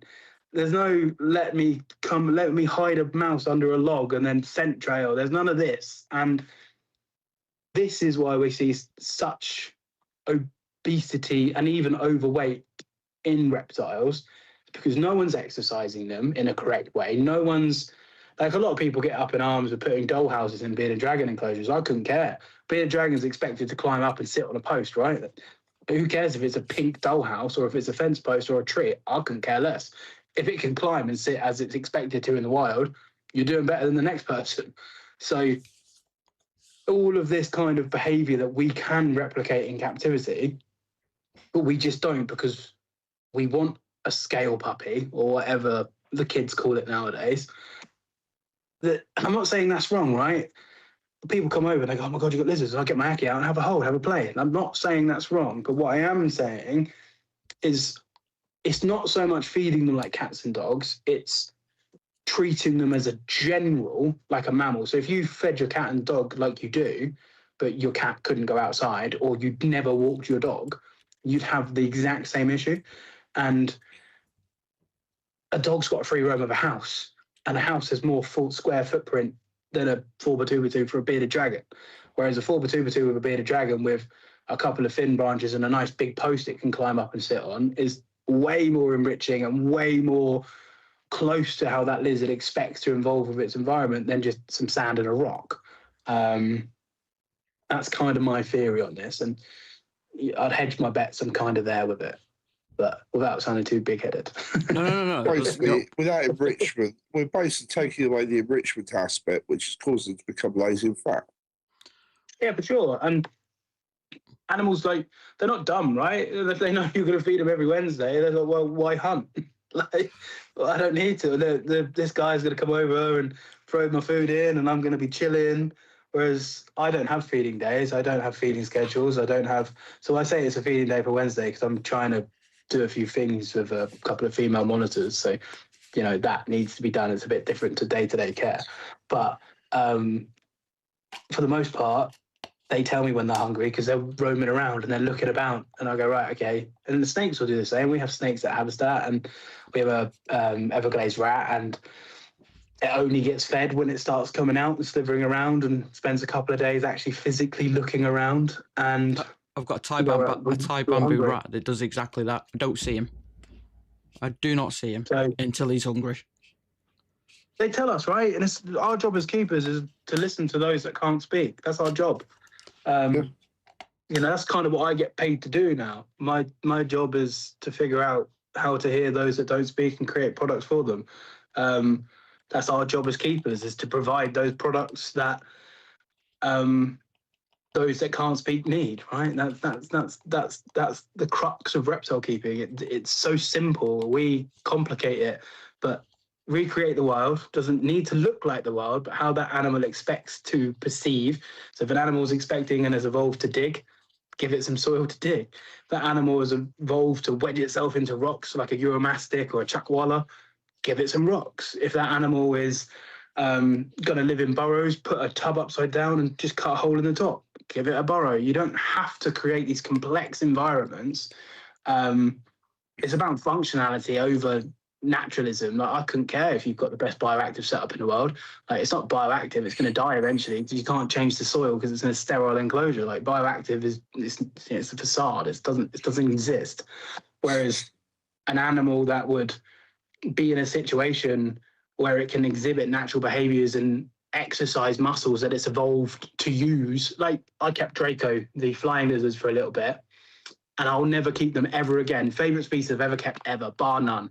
And I would never keep them again unless I could keep them in something like this, so they could literally glide side to side, and I'd have two massive vertical sticks in there, and that's all it would be. But I got these little lizards, and I just thought to myself, like, this lizard has evolved to literally glide 30 feet in the wild to go from tree to tree to catch ants, and I'm putting it in a box. Like, absolutely not. You can't recreate it. So, no. So unless I can have a spare, which I don't have the space for, one day I will have a space for something like this, and I will have a pair of Draco in there, and everyone's like, why are you going to put a pair of Draco in a 4x4x6? Absolutely I am, because that's what they bloody deserve. So Even bigger if you can. well, 100%. Like the tree monitors will be in a 8x4x8, and the Draco will be in a 4x4x6, and you know, I'll be living good. But It's why I've struggled with the paradise flying snakes. They're beautiful, but I couldn't give them what they need. yeah, and I think you have to hold your hands up, right? You have to be accountable. And I managed to hatch some Draco. So when I had them, I kept them. There was a gravid female. I never bred them. I hatched them, and these teeny tiny little dragons fit on your finger, and springtails were like the size of their mouth. That's how small these animals were. So we were trying to feed them dust mites and stuff. And sadly, they didn't make it. I couldn't keep them alive. But it taught me so much. And I just thought to myself, these animals are so unique and so specialist that they deserve to be in a category of their own, above monitors. Because though their care is not anywhere near as complex, maybe, but though their care is nowhere near as complex as certain species like piranhas, because we as keepers deem a higher sentience and higher intelligence, these little tiny Draco lizard deserve more than I give anything in this room. And they're that big. They're the size of an anole, right? They're tiny. But that's how I look at reptiles. Like, I'm a bit weird like that. I go, yeah, and they need to have this because they've got wings. Like, they need to glide. But yeah, I will have them again, and I will do my best by them, but I won't be selfish, and I'll hold my hands up, and until I can do what I want to do with them, I'll never keep them. And you have to be, I'd love to have them. I'd be lying. I'd love to have Draco again. I saw some come in recently, and I'd be lying if I said I wasn't keen to go, I'll have the lot. But we have to hold ourselves accountable. We have to say, we've been this road, I've walked this journey, I've got the stripes, I've got the t-shirt. No, just because I loved it, it's selfish. And I'm not willing to put a sentient being in a situation where I'm the one that's being selfish. We have to be selfless so they can have what they need, right? So it's a real hard, complex topic, obesity and body scoring, because a lot of people kill with kindness, and that's not a bad thing. And the industry as a general probably doesn't do a good enough job at educating. But we as an exotic community on social media are probably only sort of 15%, 20% of the community. The 80% don't even interact, don't even know Paul's Monitors exists, don't know this podcast exists. And it's then down to stores to do that education for us, because they aren't looking at social media, and you walk into a first reptile store, mum and dad haven't got a clue. My first pet reptile was a Sudan plated lizard when I was 7, and it was in a 3x2x2 on beach chip with a ceramic and no UV. And that would have been 24 years ago. And obviously things have changed now.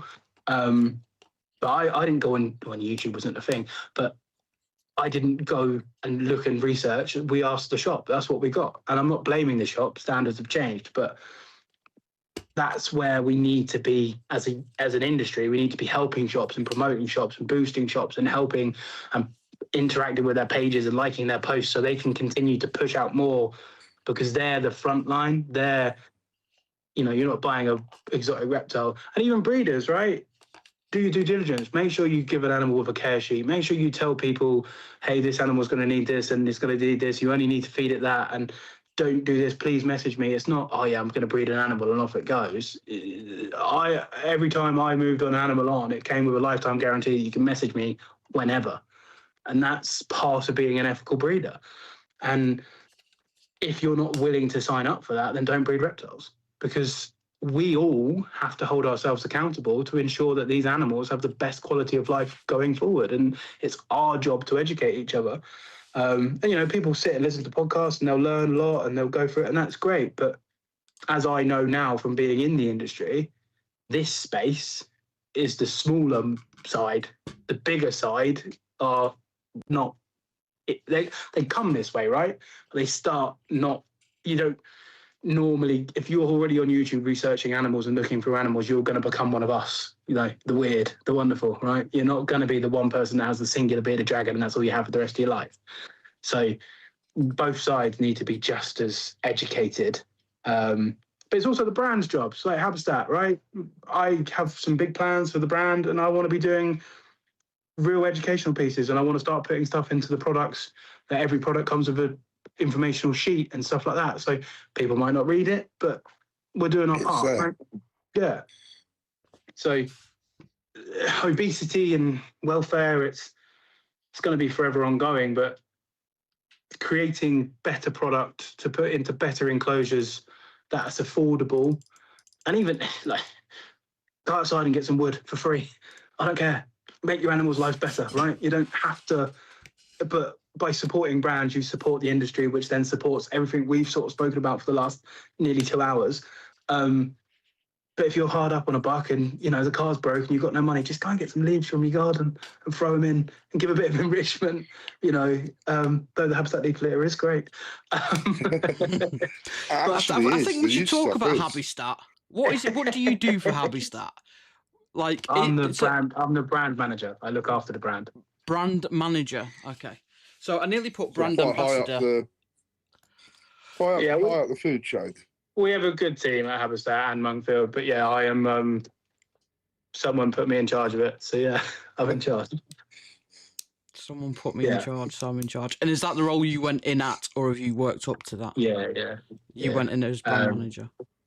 Yeah, so I look after the brand. So, I mean, it sounds senior, right? But we're all a team. I'm not higher or lower than anybody. We're a team over there. We all work closely together. We're a family. But I kind of help with the product and the branding and the ideas and the voice, and kind of get final say on what comes in or out going forward, really. So yeah.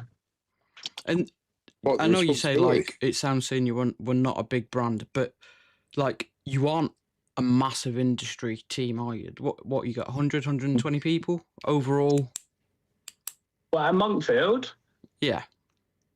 I think there's more than that. I don't know exactly, because obviously there's a lot of warehouse staff and a lot of people working in the animals and the bugs and stuff like that. But yeah, I think we're probably closer to 200, to be fair. 200. I don't know exactly though. So don't quote me. That's still not massive. Yeah. Still not a massive number, is it? Yeah. You know, so it's like. I mean, we're a well-oiled ship. We've got good people in good areas, and we hire for. So, for example, they hired me because I'm a reptile nerd, and I know reptiles. So, what better person to run a reptile brand than a reptile nerd? So, we have key players in key areas, and we do really well. It's a good place to work, and everyone's been great. Because I grew up in a generation where we didn't have computers at school, and then I went into college and pen and paper and screwdrivers and hammers and stuff. So I'm quite inept when it comes to laptops and email etiquette and stuff like that. So it took me a while to get my teeth into it. And like I say, I was going through grief and house move and all this other stuff at the same time.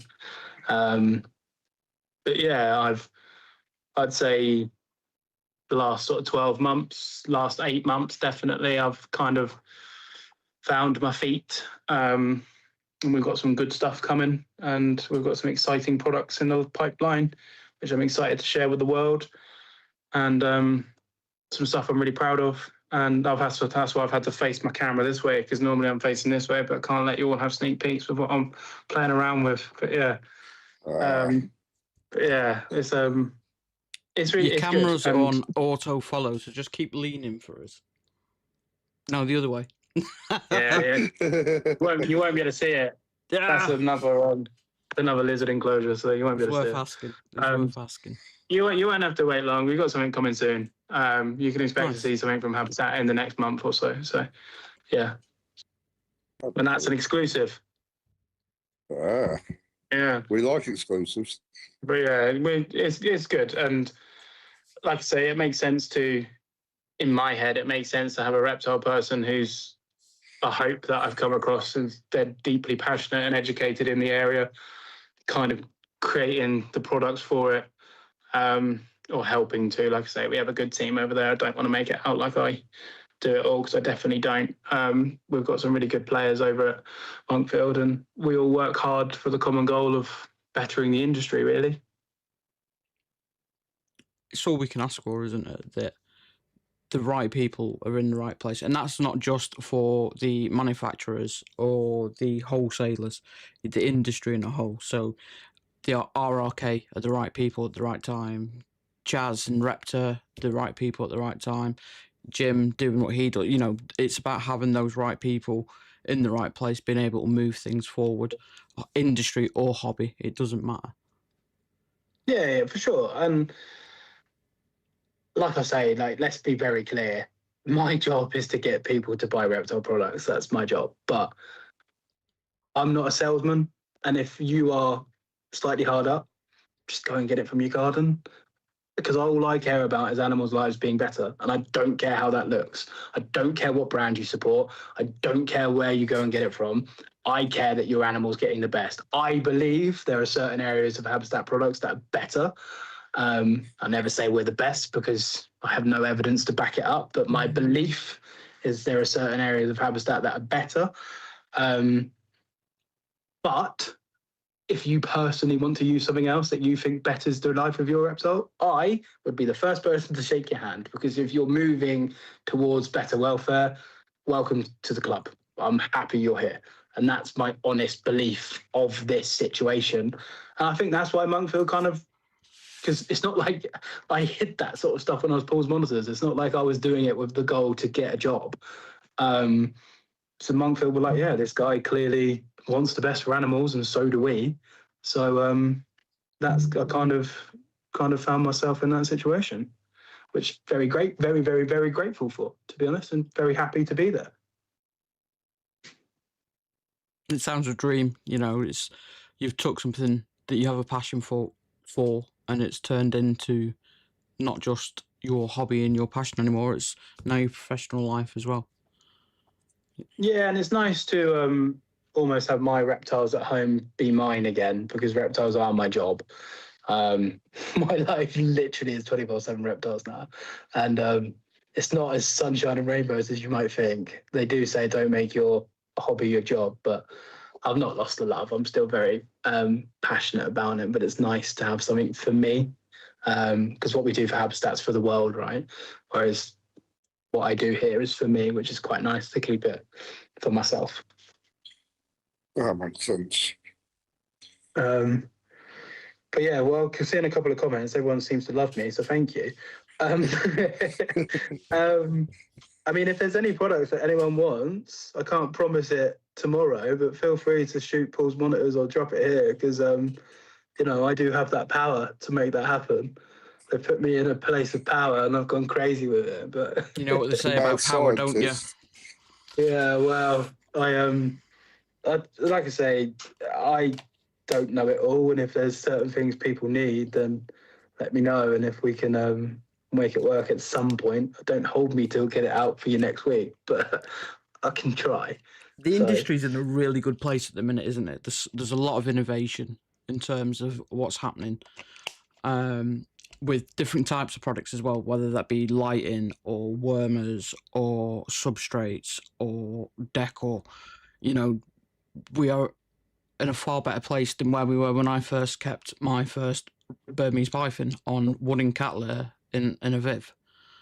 You know, yeah, for sure. Yeah. You know, we haven't been in such a good place, and the only people that are going to benefit are the hobbyists, the people that buy it all. So the more products we've got out there from different brands or the woods or whatever, the better it can be.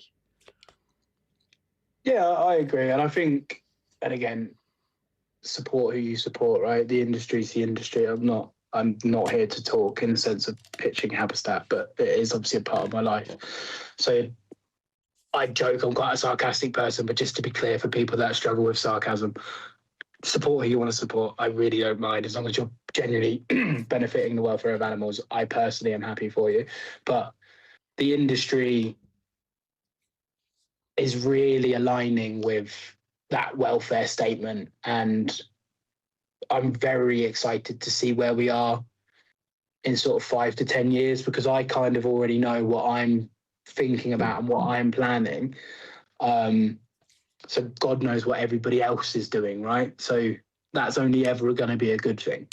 And I'm very excited to see the space and see the way we keep in 10 to 15 years in comparison to now. And it's good that a lot of people are moving towards the less in more, which is only, again, it's only ever a better thing.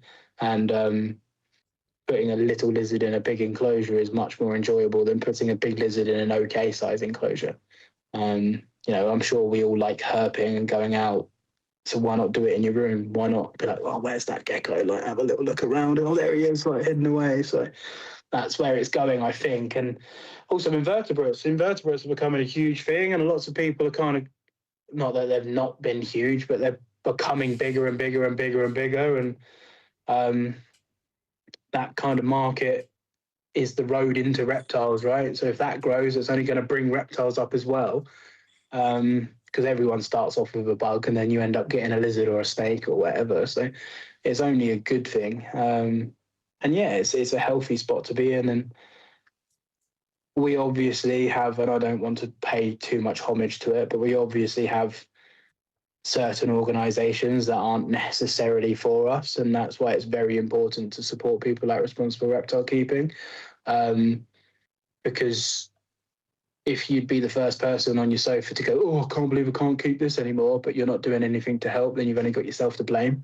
And if you are, I know times are hard, but none of us have got any money, but a follow or a comment or a like on social media is completely free. So you can go and support people like Tony and Vicky over there to really help them and do what they do. And even if you don't own a shop, but, get behind Repta and like the post, comment on the post, even if it's just a thumbs up, it helps engagement. Similar with the podcast, it takes you 2 seconds to do a comment. It helps everybody. Similar with the brands. If you go over there and like the posts, it helps us continue to do what we do, which then helps everybody to have what they want to have. And I don't expect anybody to do it, but you'd be surprised how far that kind of stuff goes. But if I'm going to pick anyone for you to support, go and do RRK. That's where you need to put your money. And then you hopefully are part of fighting the fight to continue the love that we're all here sharing. Yeah, we had Chaz on, and he drew a clear line for that. If you are a hobbyist, support RRK. If you are a business, support RRK and Repta, if you can. Yeah, like I say, even a comment. Yeah. Like if you financially can't, commenting on every post, and I'm guilty for this, let's be very clear. I don't spend much time on social media. But a like and a comment really does go a long way. And it costs us nothing and it takes seconds. So do what we can, right? Be part of the solution, not part of the problem. 100%. 100%. 2 hours now. It is coming up to 2 hours. I think we're going to start wrapping up, or else we are going to be here all night. So I've got some quick fire questions for you, and I think we have answered them, but I'm going to go through them anyway. In fact, I'm going to change it up. So besides your green trees, favourite monitor species? What, to keep or just as a general? Both.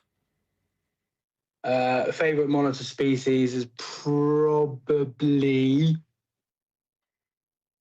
Spinulosis, which is the spiny neck, Solomon Islands spiny neck monitor. Nice. And favorite species to keep?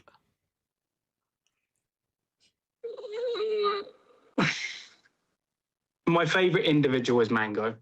Yeah. Mangroves aren't my favorite species, but because she's my favorite, not that I should have favorites, but because she's my favorite, I'd have to say Indicus, but tree monitors are my favorite. But Mango she has a very special place in my heart.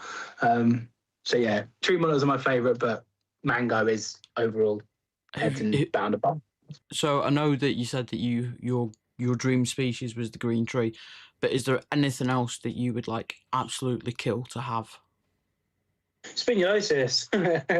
They're not really here. There's talk that there's a couple of people that have got a couple, but I'm not supposed to know that. So yeah, spinulosis. They're if you crossed a roughneck monitor, a mangrove monitor, a tree monitor, and a crocodile monitor, you'd get a spinulosis, and they're quite small. So spinulosis are. I've kept most species that I wanted to keep. I've kept a lot of species of monitor, but ones that are actually accessible and available. A Kingorum, King's Rock monitors. I had them for a little bit. They were friends. I was looking after them. I really enjoyed them, so I'd like to keep them again. Little tiny, literally. Yeah.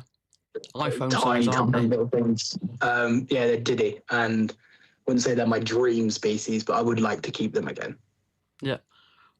Most underrated species. Packies. Yeah. Everyone thinks they're overrated. That's a new one. I don't think we've got Ackies on the list yet. We've actually had I think we've had 2 or 3, definitely 2, maybe 3 votes for Berber skinks. So we have. Yeah. So Ackies are on the list as well of underrated species. Nice. Or Clemeri if you don't want to monitor. Neon day geckos. I'm keeping them at the moment, and I bloody love them. Do you know, someone asked me today, what is the one animal you regret selling? And we had a 1.2 of hand tame Grandis, Phelsuma Grandis, the giant day geckos. And I sent some pictures in, and instantly, the minute I brought it up, I regretted it even more. Biggest mistake new keepers make? They don't do the research. Yeah. One piece of advice for new keepers. Do the research. Yeah, I knew that was coming. Yeah. And one piece. I can change it. Go on. A piece of advice for new keepers. Upgrade the animal you have. Don't buy the new one. I like that. Yeah. And one piece of advice for new content creators. Don't do it. Don't do it. One piece of advice for content creators. Do it because you love it, not because it's going to make you famous. Yeah. Yeah, I'll give you that. This is not going to make anyone famous. No. Or money. No. When you do post, Paul, where can people find you? Just Instagram, really. I do the odd stuff on YouTube. I posted a video of me going to find adders if you're into herping. But if anyone wants to actually message me or talk to me, I'm not as active as I used to be, but my DMs are always open on Instagram. So just Paul's Monitors on Instagram.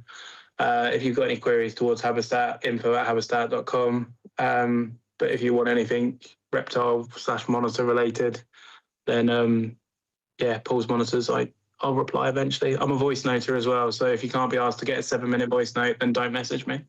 Yeah. He really is a voice noter as well. I'm just too lazy to type. I'm always so busy, so I can just voice note and carry on doing It makes sense. There's lots of people who do the notes. voice noting. Lots of people. Yeah. And do you have any final thoughts to sign off with this evening?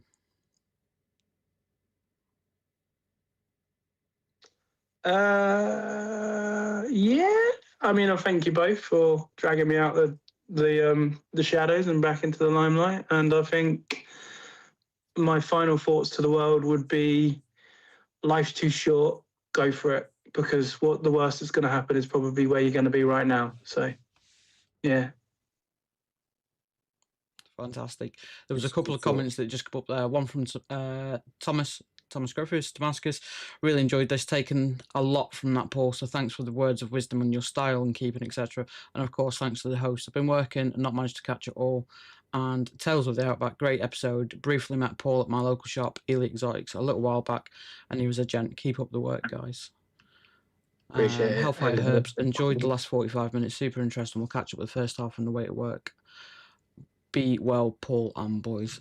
Thank you all for tuning in this evening. It's been a fantastic midweek special, 2 hours as well, which has been great.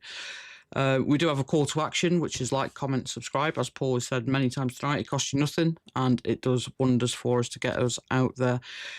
This Friday at 9 p.m, we are live with Damascus of Yes. Tom Griffiths of Damascus. So come on, give him a load of And dog Lillian. abuse. And Lillian, possibly. Jury's out on Lillian. But see you Friday. Come and give Tom a load of abuse. Actually see what the guy's like. See what he's like to speak to or hear from in person. And not just these like random text messages that we all see and ranting about. It will be good to drag out his personality out of him. So hopefully we can see that. Paul, We'll get him. thank you very We'll much. get him. Really appreciate you taking the time this evening.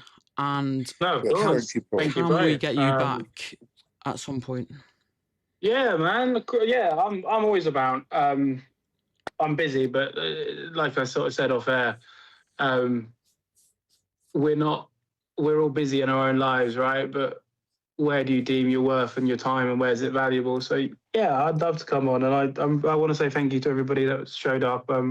We've had quite a few in chat, and obviously some really kind words. I've been watching you on. I'm like a professional. I've got the work phone and the actual phone. So I've got you all here. So you got the extra view from me, and it's been really nice to see all the kind words. And it's been nice to see the community that obviously you guys are building. So yeah, I just want to say thank you. I'm more than happy to come on, whether you want 6 months, a year, whatever. I'm happy. I can, as you can tell, I can talk all day. So we're all I think good. we co-host, but one of us can't do it. Well, maybe I don't want to commit to something because I wouldn't mind it. I like podcasting. I at one time, yours didn't exist at the time, so this isn't a slate, but I think mine was the best reptile podcast at the time. And obviously I have to say that, right? But I really miss it. I just don't have 5 or 6 hours every Sunday evening anymore. And I like doing live because I want to do the community. And yeah, my life's so manic. But yeah, for those that have shown up, I'm good. I'm happy. I'm in a good spot, and the community is better than ever. So we should all rejoice in that. So I appreciate it. Thank you all. Thank you, Paul. Once the month specials being called for. October, do it, Paul. Once a month. I mean, I don't, maybe not, but I can come back in like a couple of months, 3 months. I mean, if the people want it, let the fans know. Listen, there's already If a you've got hashtag. anything, I've got an idea. If he's got anything he can announce from Habistat, we'll have him on for a live and he can announce it through us. I mean, I don't know how many products I'll be bringing out, but we can do a podcast every time I bring a product out if you want. That'd be cool. Well, it also means you can showcase the product Yeah, I don't in mind. your own Like I personal say, way. I almost feel not bad, but I almost feel bad talking about Habistat because I know people care, but I always feel like a salesman. I don't want to bitch it. Obviously, buy my product, please, Jesus. Listen, the Habistat product launch is just an excuse to get you on. Yeah. We're going to spend 10 minutes on a product, and we're going to spend the next hour and 50 minutes just chatting. Yeah, no, that's fine. We can. Yes, well, come on. Obvious, I'll come on again once a month. Maybe not. Every 3 months, we could probably make that work. Yes. Oh, that So sounds good. stay tuned, guys. I will be back. Okay, don't worry. Yeah, well, there was already I will be back. hashtags for there was already a hashtag for Riddler and Paul special. I don't know how that would go with the 4 of us on screen, but I imagine it would be more than a couple of hours. That would be that'd be an ADHD clusterfuck. It's just I am not going to make working. it happen now. I'm going to make that happen. I mean, I love Riddler, but I also really deeply despise him. So if I can, I met with him recently. We went out finding adders. It was great to see him, but that's my Riddler field for the next year. Someone clip it and send it to him. Let him know that I'm thinking about him. But yeah, maybe we had True Tales, and I think a lot of people like that. For some reason, people seem to like it's almost like the expert and the idiot, really. Whereas I'm the expert and he's the idiot. It kind of worked out all right. We've just got 2 idiots. Yeah. Well, seems to work. I don't really go on YouTube anymore, but I see you guys are always popping up with the shorts and stuff. So you're on the grind and you're popping up. So just keep going with it, right? Thank you very much. Well done. Appreciate We're it. not giving up. Thank you, Paul. No, you're good. I appreciate you having me on, and you should be proud of what you've done. And just to circle back and finish it, delete the negative comments and don't give them any energy. Sold. Rock on. That's it. And on Done. that note, see you all when I'm looking at you. Peace. Exactly. Oh, thank you very, very much, Mr. Paul. That was very, Yes, very thank good. you. You're good. Are we really are we enjoyed off it. air now? Why? No, not yet. So No, no.